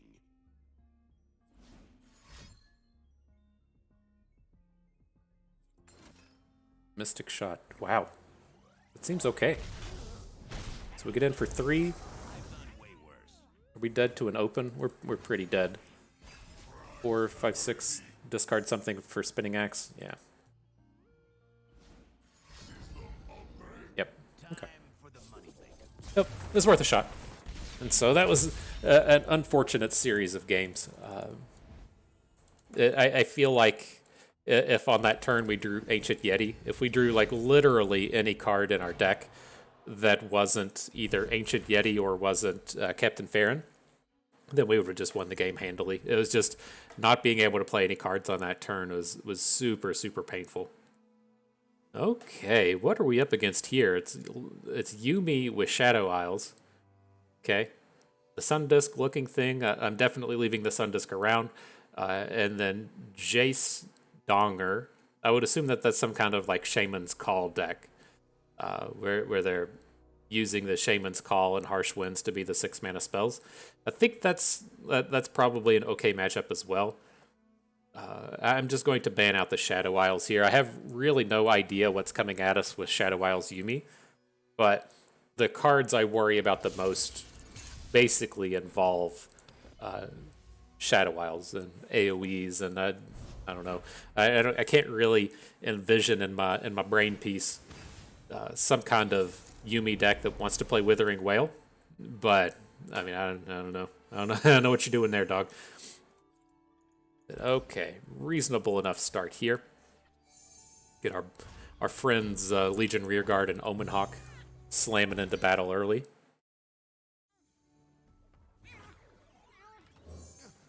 We'll open. I don't want to try and get the 1 point of damage out of Omen Hawk just to give our opponent a chance to play Ruin Runner. Sounds pretty horrible.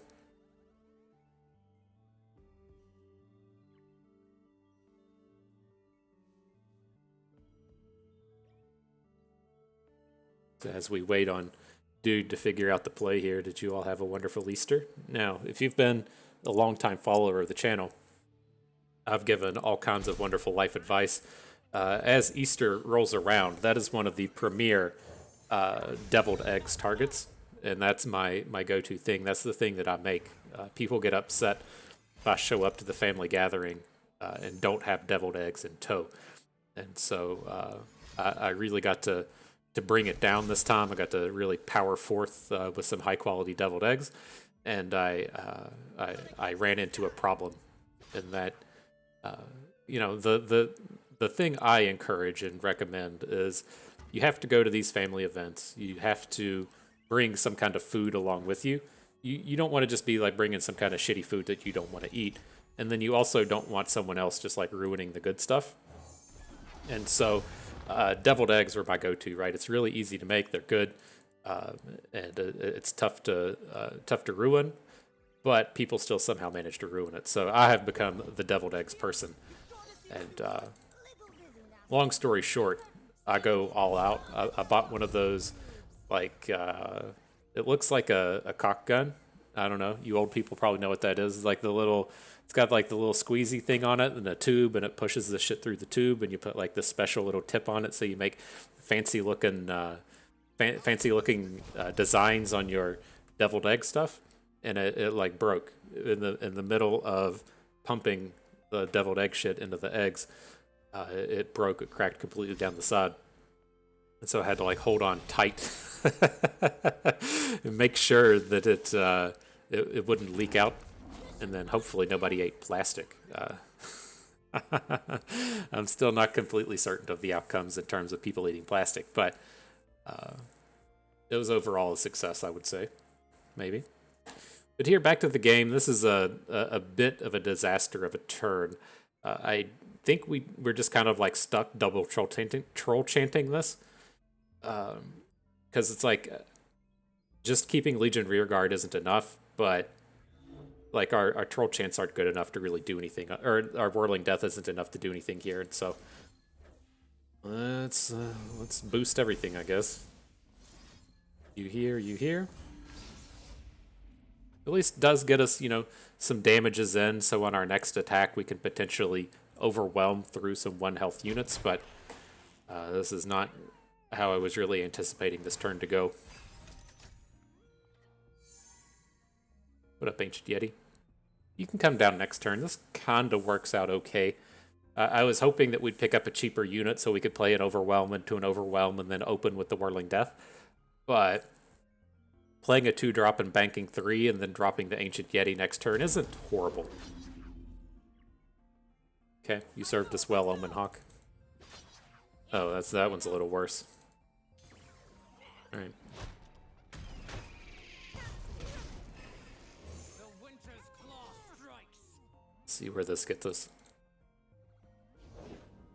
Xenotype researchers. Uh-oh. Not used to seeing these things make an appearance. Darius. I think we'll hold off on Darius. I would like to be able to play him on our opponent's turn and then open. And try and get that big magical chunk of damage through. So we're going to lose all of our units this turn that aren't Ancient Yeti. Well, that's not true. He can't actually kill the Ancient Yeti with his units on board, and so we should get out of this turn with both of our Overwhelms.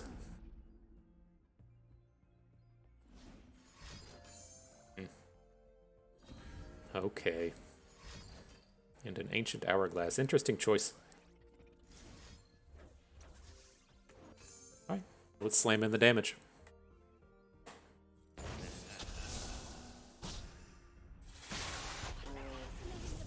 Get through for 8. Takes him to 7. Oh, get him to 9.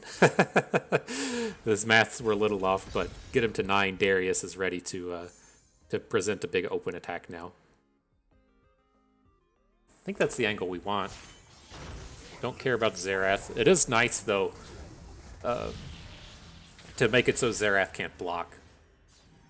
So we may take that angle here. All right, so we drop Darius. Or, I mean, do we just open? I don't think we just open.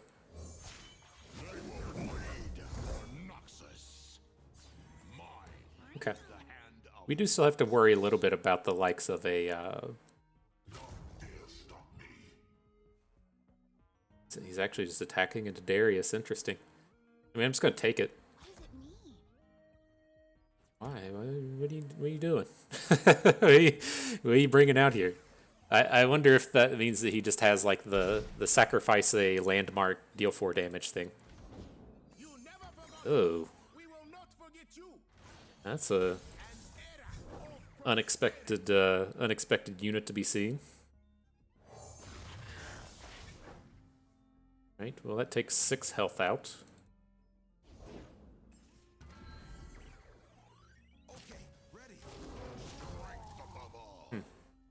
Alright. I gotta get some of these damages in here. Oof. So we'll only punch in 1 through the Xerath. Okay. Assume that he'll get like the 4-4 in front of our 4-3, the 2-1 in front of our Legion rearguard. This stuff, there's the quicksand. We just need to do, you know, a few points of damage so that we can kill with this double decimate. We need to do 3. That looks to be exactly where we're getting, but he's going to gain 2 from. He's going to gain 2 from the Devoted Council. A little scary. Not the collection of units I was expecting to encounter. Oh boy, an Omen Hawk. Oh my god, are we going to lose this one? If we play the landmark, the Xerath just domes the Omen Hawk. That's pretty okay.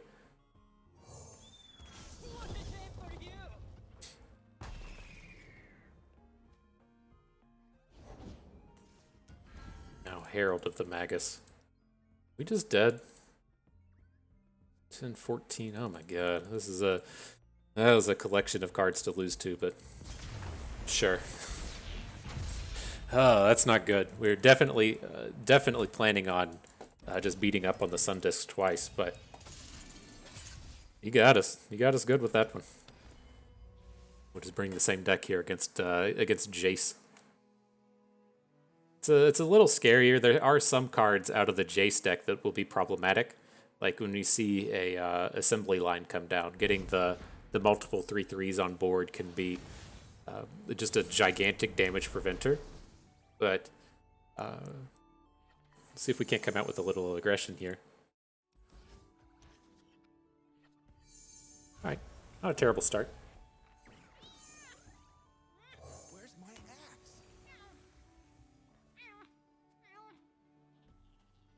Ready to get in here, rear guard. Got a battle with the Forge Chief. Not today.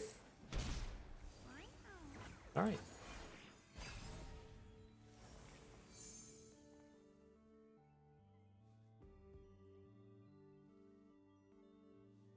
How about the Mystic Shots? Is that the new and improved thing coming at us? Ooh, Time Trick. Okay. That's not a unit. I did the mathematics on that one. Time Trick is not a unit. It cannot block.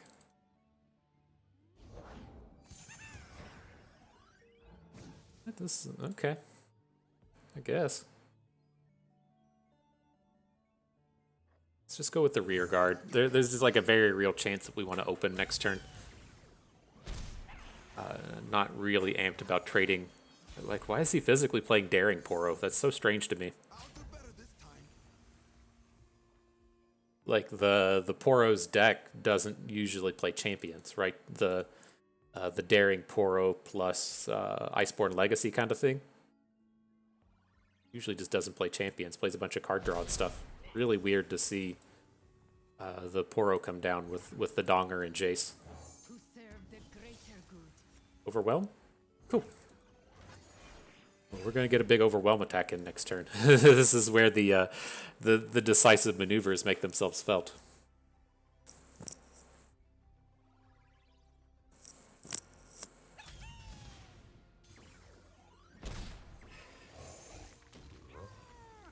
All right, and that's a lethal open as well. And so he's going to have to block. Ooh, he just does nothing. Wow. Wow. Okay.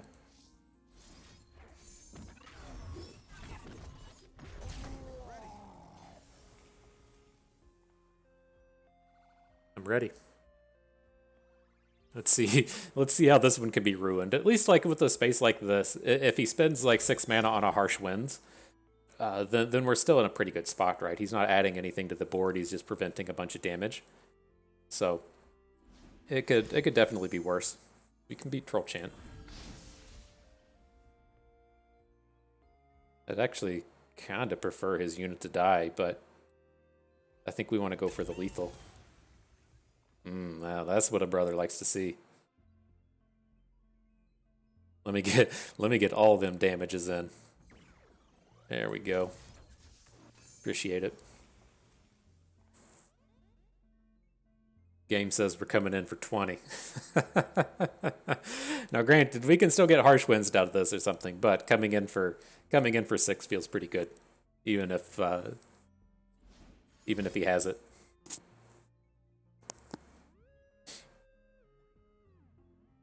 It's hard to play an Iceborne Legacy when you have to spend all of your mana on Harsh Winds and stuff.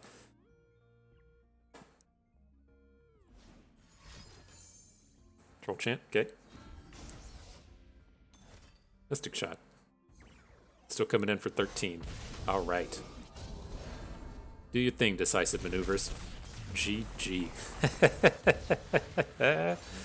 Nice. All right, let's see if we can't recover out of this one.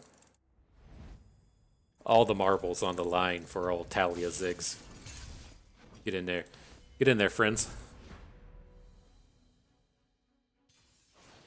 Weird. I mean, it is kind of nice, like, I guess having a couple quicksands if he's going to be playing the Daring Poro plan. No 1-drops, but pretty decent hand otherwise.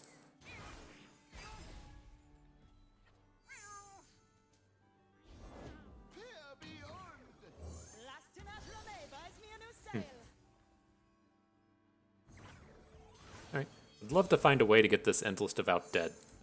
Like, we're going to go ahead and play it here. If we can get a trade and get the sarcophagus on board, I'd feel a lot better about this game. We do have this big, like, damage out of nowhere open kind of thing to where you unleashed energy the sarcophagus and then get to slam for a ton of damage. But we'll see if that turns out. And if he's going to try and Troll Chant us here, this is pretty okay. If we trade Troll Chant for the Rockhopper and he gets to prevent a couple points of damage, I'm okay with that plan.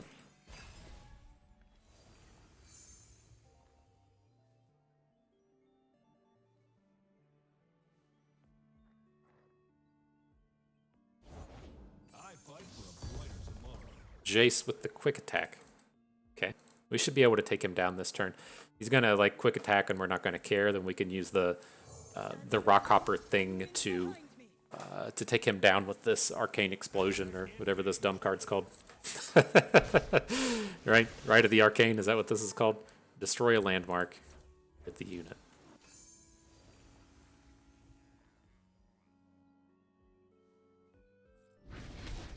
All right, looking powerful.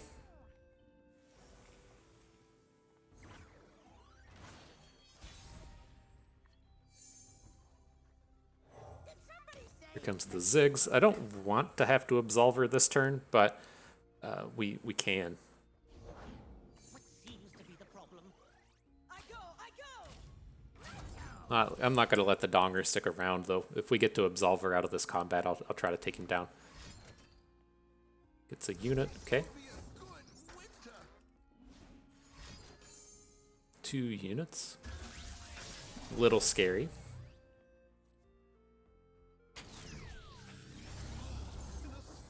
But yeah, we can't leave this dum-dum on the board just generating tons and tons of cards next turn. He has to go. He doesn't have to block this turn. We can try and push towards a Ziggs flip. But yeah, it just feels like we never win if this Heimerdinger gets to stay on board. I'm afraid we're going to run into serious problems closing this game out, though. But 0? Sure.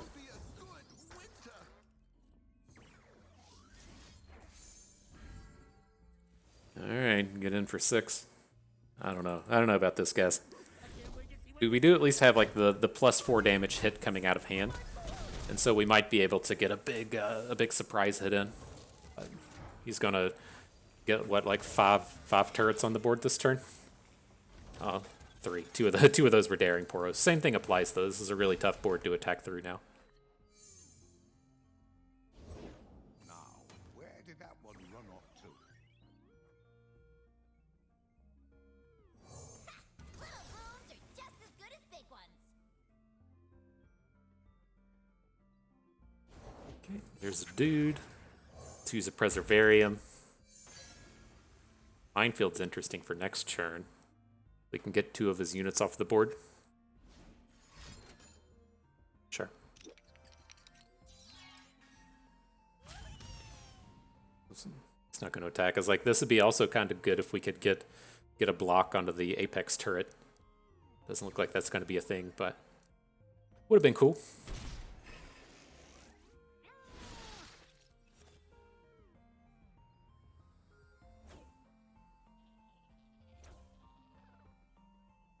Is his biggest problem?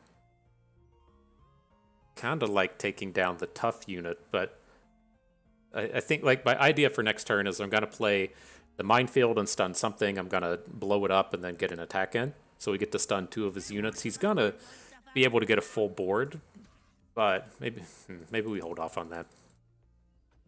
We're kind of like a unit short of it being good. If we had, you know, like 4 or 5 units on, or like 5 units on board and we could punch one thing in, then maybe, but I think we might be in this space now to where we're going to have to kill him with Ziggs, and we need the Ziggs bomb to make this work. Now this is interesting. Hitting the Taliyah, getting her flip on board is going to be quite good. So let's do blow something up.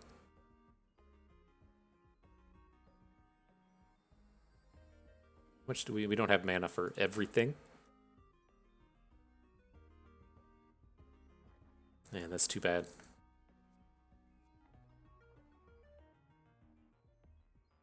So, I mean, I think the way we have to go about it is we'll Rite of the Arcane. Where are you at? Destroy a landmark. Get the Scrappy Bomb.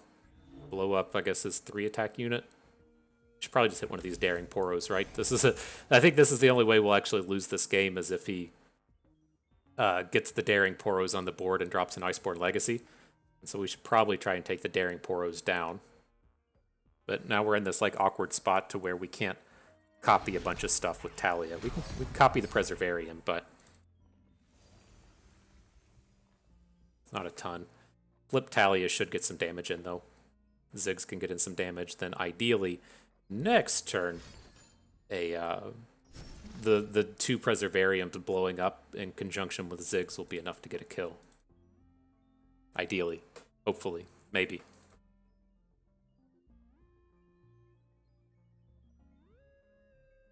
Ideal-fully. That's the way we'll do it. Feet on the ground. Together, we are stronger than stone, faster than So yeah, Taliyah should be good for 2 damage, right? He can put a 2/3 in front of Taliyah. That's fine. Ziggs should be good for a point. Ziggs is a scary one, though, because I don't want him getting hit with, like, I don't want him getting hit with, like, Shock Blast or something. I think if opponent passes here, we'll just pass. Right? Then we get in 2 damage with Ziggs, and we can follow up with an Unraveled Earth. We can immediately blow up something with an Unleashed Energy. Alright, there's a Shaman's Call.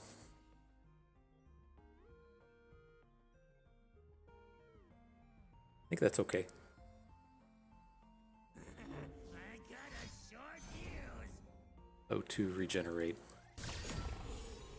So that'll be enough to shut down Taliyah. Relax your knees. That's okay.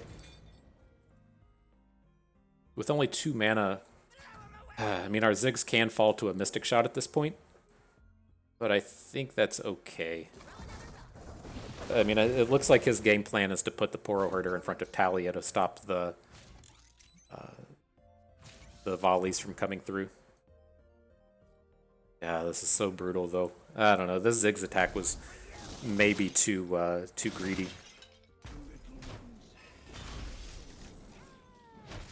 Right, if that Mystic Shot comes in now, we're really, really hurting.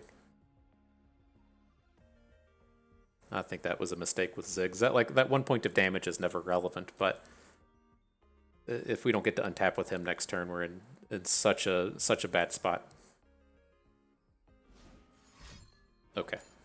Bear stance is fine. Okay. All right, I think we're good now. That was close. That was pretty scary.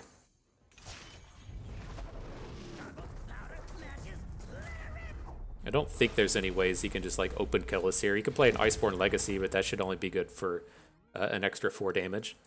Take us to 8. Really want to drop this Unraveled Earth.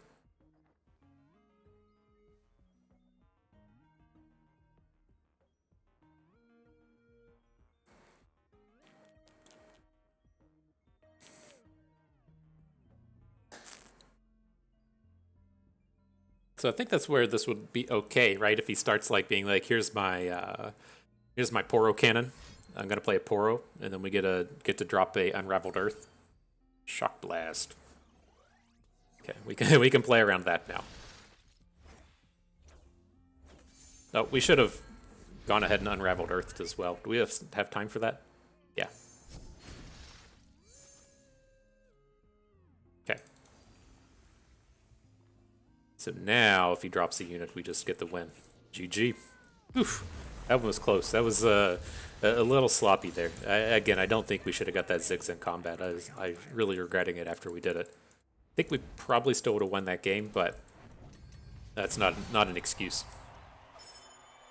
All right. The final battle is upon us. This has been the more challenging lineup. Feels like we cruised through with all the Demacia, and we've really had some challenging matchups today. Still curious what that Yuumi Shadow Isles deck was. That was kind of wild. Oh gosh, this is the same dude. It sure is. Interesting. And so I mean, now that we know that he's playing Poros off of that Jace, do we want to let it stick, or do we want to take down this play continue to ban this Yuumi Pantheon, or this Yuumi no Pantheon, I guess. I think I'm okay with this, just taking the same lineup again. It's like the only downside to this is I worry about taking Lulu Fizz against the Jace deck. It gets a little awkward if we're trying to build up these boards of Daring Poros, and he's able to actually combat them with Iceborne Legacies. I think I'm gonna ban the Poros here and just roll the dice against this Yuumi Pantheon. I don't remember what his ban was last time. I think it was Lulu Fizz, right? Because we beat up the Sundisk with the Darius, and we lost the Sundisk with Darius, beat the Jace with the Darius. Okay, but I think that's the way to go. He did ban the Lulu Fizz last time, but I would prefer to not run Lulu Fizz into those. And otherwise, I'll take all 3 of these decks into the Sundisk. I think we're still pretty good with that concept of let's just beat up the Sundisk. He was playing weird cards though, right? He did have the much more defensive like 1/6 that heals and stuff, and so curious if that's more trouble than it usually is. All right, we'll lead off with Darius Gnar again. He led with the Sundisk last time. If we could get him to play it again, that would feel good. But nope, bringing in. I have no idea what's happening with this. So we'll have to see. We're about to get a learning moment. Shadow Isles Yuumi. Now the thing to take note of here is he has paid the price. It's a fellow a believer in the pay-to-win lifestyle. Lots of premiums coming out of our opponent. He does have the premium Yumi here, which is more premium than either of our champions. I'm not exactly sure how the system works, if quantity is over quality. It's, we'll have to see. I'll have to ask the intern if the pay-to-win fee skews more towards quality, you know, premiuming up the champions, or if, you know, I've kind of recently announced that I don't plan on making stuff premium beyond common or rare, unless, you know, it's got something sentimental and special about it. And so we'll see. All right, this is fine. This is a really good open. This is kind of one of the awkward moments you can run into, to where you have the double 2-drop draw plus Troll Chant, but you can't play the Troll Chant because you played your Omen Hawk. But that was a good draw in the 4-3.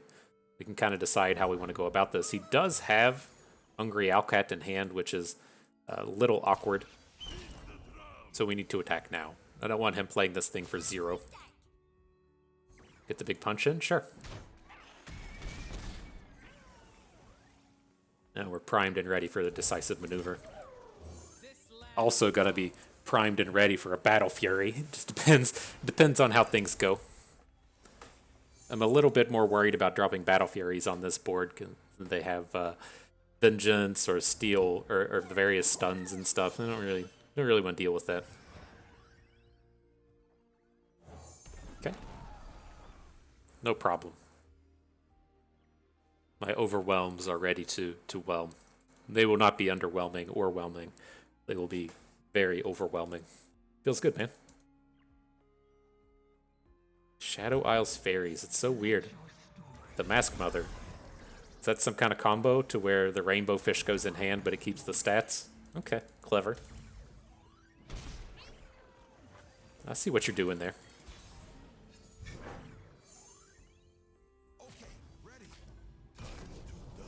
All right, we'll enjoy this. we're gonna most definitely stun the 4-3, and then hopefully that's enough to just end the game. Should be.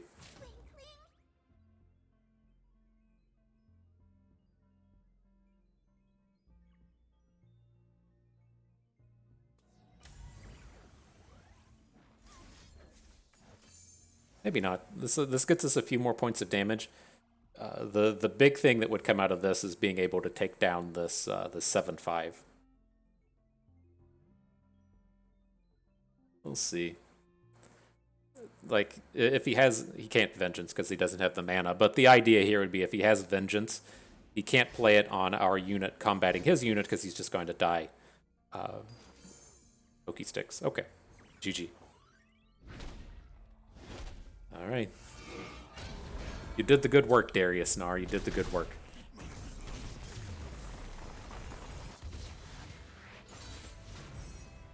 Okay.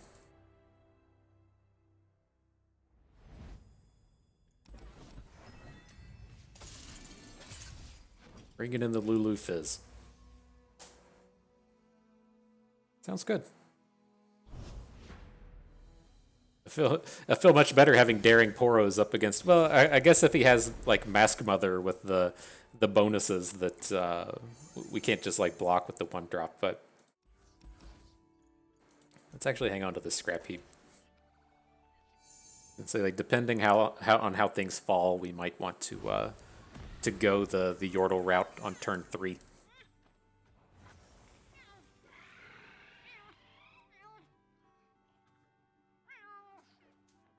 The double Yordle captains, they like to show up in pairs today.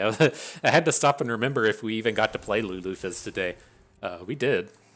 It was the double captain game. We played it against the ramp deck, but all right.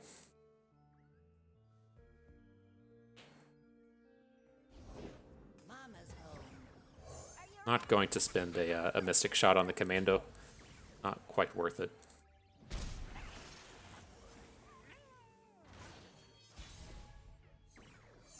And another scrap heap. Okay.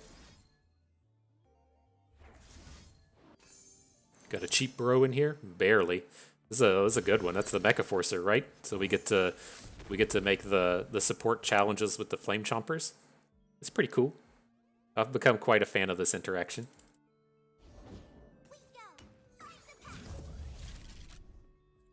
Do we ever want to go ahead and just drop the minefield? I doubt it. Against like what his deck is doing, we might very realistically find a spot to where he's done this, elusive onto a dude and Mask Mother and whatever and stuff, and then we just stun it and prevent all that damage. That might be good enough to end a game. This seems fine, right? He doesn't want to trade away his Lantern. I don't know why it wouldn't just be like snap blocking our 1/4, but here it comes. I don't know if he was like actually considering a trade onto our Bomber Twins or not, but this looks good. Incoming group shot. Lots of ways to take down the Mecha Force thing. All the scrap heaps coming through. All right, ready to block. Can't play any fishes this turn. No rainbow fishes coming down. Doesn't have the manas.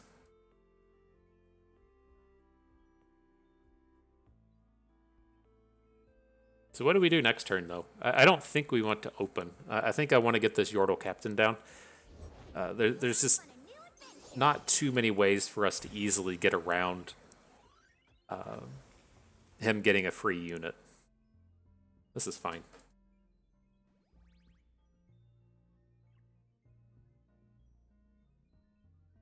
To bring it in the Mask Mother as well. The full combo striking again. No. Okay. No blocks. Don't think I know that one.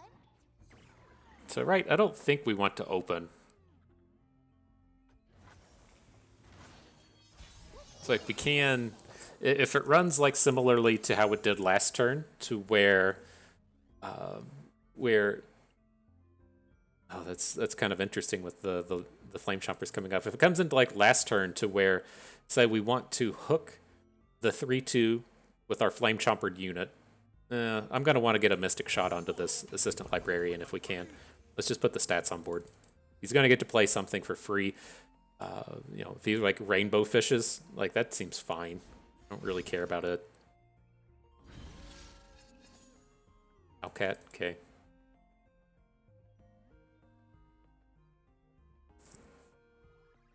And of course, we could technically get a Flame Chompers on board this turn. I just don't think we want to do it. So he only has one unit that can kill one of our Yordle Captains. I think this is good and fine. Good and fine.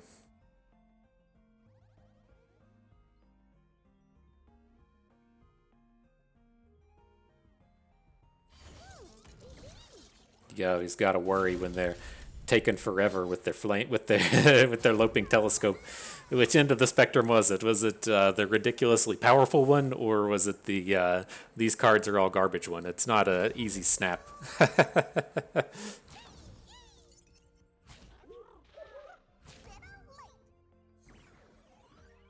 Okay. Let's see if he doesn't like spend some mana before we try and take down the Assistant Librarian. I mean, I'm not even opposed to just letting it hang out now. I would like to force him into spending all the mana on the Yumis and stuff, but I mean, there's not a ton of cards that would even save it. Would we rather just take down the Lantern? I think so. I guess if it saves the Lantern, it's going to save the Assistant Librarian either way. Let's take down the Lantern.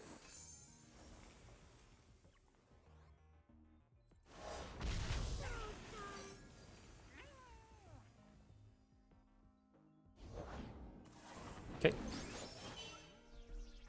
Can that pop off the Yumi? Yeah. Okie dokie.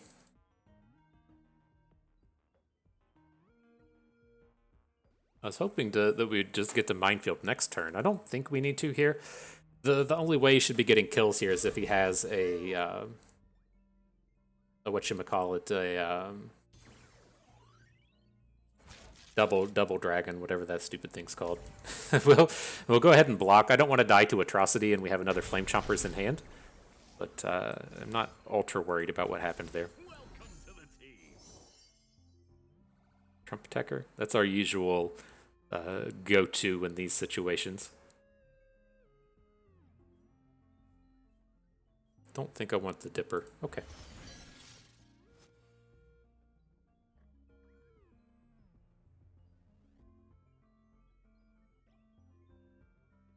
Do we do it now? That's what we're coming down to here. I think it's okay. Just do your best, okay?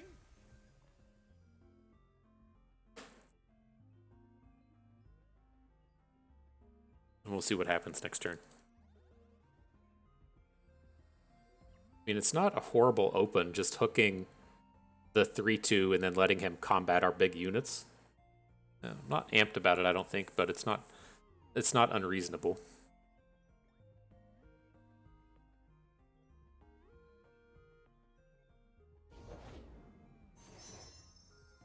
All these cards, people still play this stuff?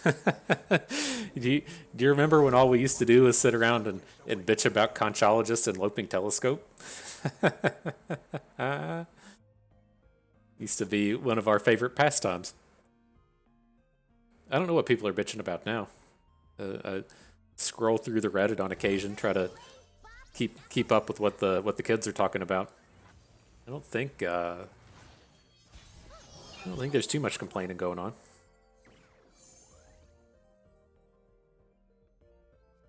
Okay, so it's like I kind of just want to scrap heap and discard one of these dudes. I think the Bomber Twins is the more discardable, and then see if we can't just add a giant unit to the board. The Dunehopper mech is as giant as they get here, and then we can still save the minefield for next turn.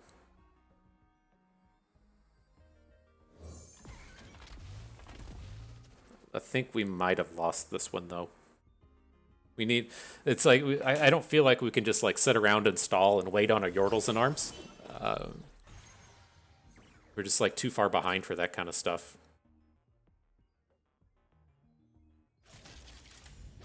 We can bring this.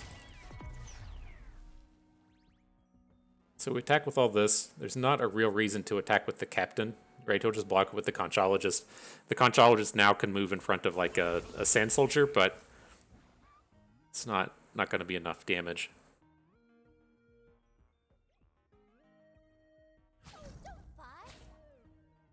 Stops the big boys. Sure.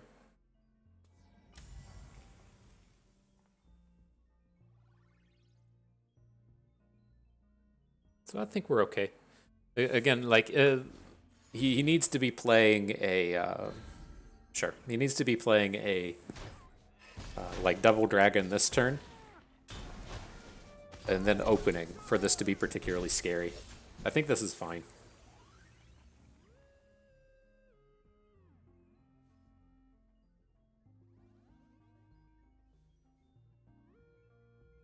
Double Dragon, that's what it's called, right? For you Sega Genesis lovers, get your Double Dragon on. That was on Nintendo, wasn't it? It wasn't a Sega Genesis. That was a Nintendo game. I think. It's been a while.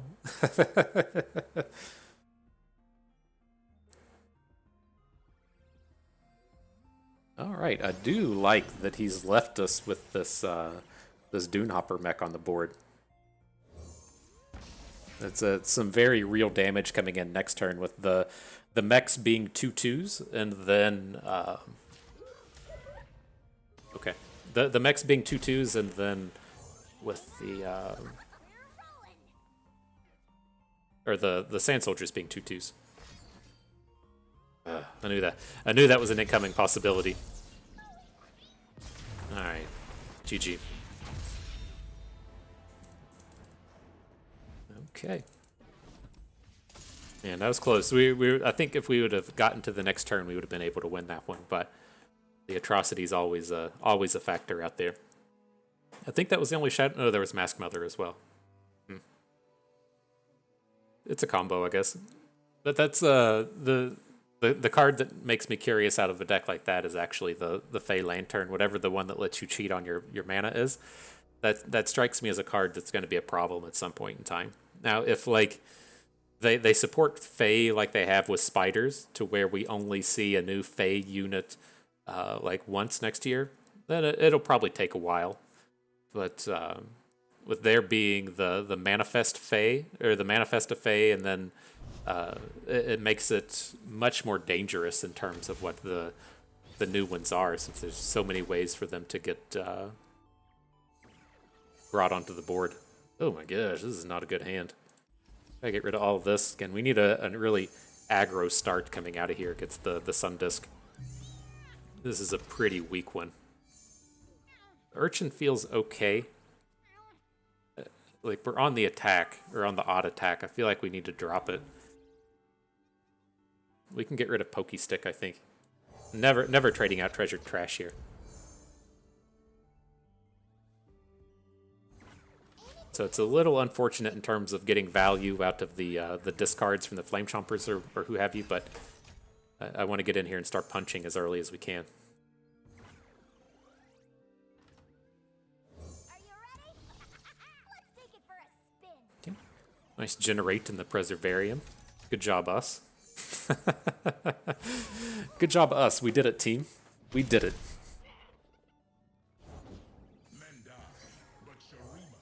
Alright, what you got for us, Vandal City Mayor? Not a really compelling squad. Arena Kingpin is fine. We are coming up on this Yordles and Arms attack. And so I think I want just the 2-drop here. We can give it impact and then try and open on turn 5 for a ton of damage. It may not be a lethal, but it should wipe out his whole board. I guess we could have taken a 4, right? Because we do have the mayor on board. I'll just take all this if he attacks at us. Do we change our mind here? Well, we can't at this point. We've already played a P and Z. We need to get a off faction on the board.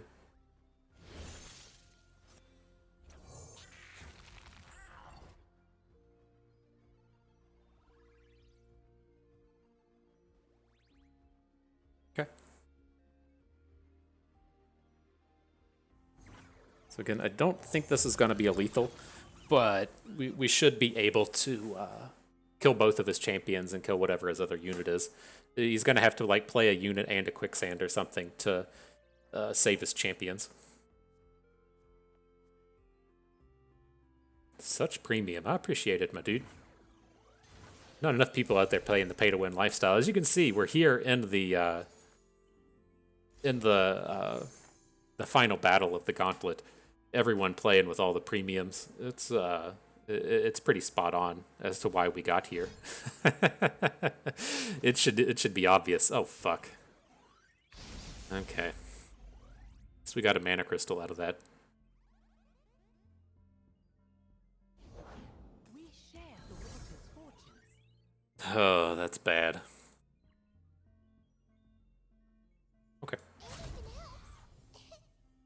I want to just empty out our hand now. We'll get something going with like Lulu Flame Chompers, but we're not going to deal any more ground-based damage this game. Right? It's just, it doesn't happen. He's just going to have too many blockers the rest of the way. And so we'll chunk in our 5 damage here, 4 damage here, whatever we get. Getting in for 6, that's pretty good. Leaves us 1 short of our double Get Excited, but doesn't look like he's going to kill off our seedling. Okay. Sedition. You dare, faithless creature. We'll just keep them impacts, please. Goes to 7. All right.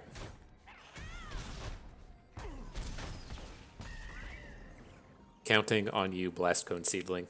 I think you can do it. Now, with this guy, we can't just assume that we're going to be able to do the 1 with the Seedling and the 2 with the Get Excited. He was playing the some of the heal stuff, so we'll see. We'll see.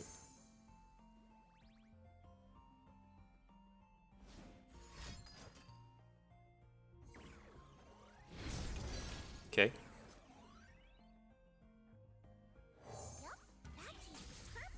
That tasted purple.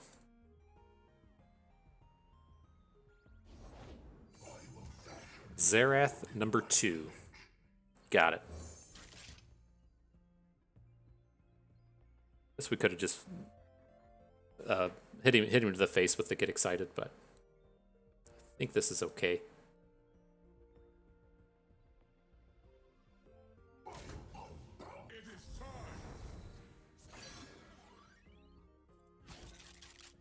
If he has a shaped stone, that's so bad.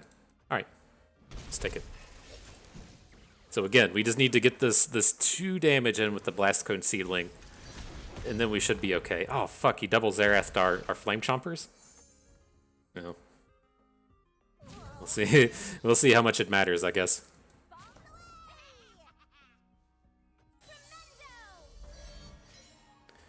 Oh man, I like this attack less now. I think we should have boosted the Bomber Twins. It just gives him extra incentive to put like a Ancient Hourglass in front of our Blast Cone Seedling. Yeah.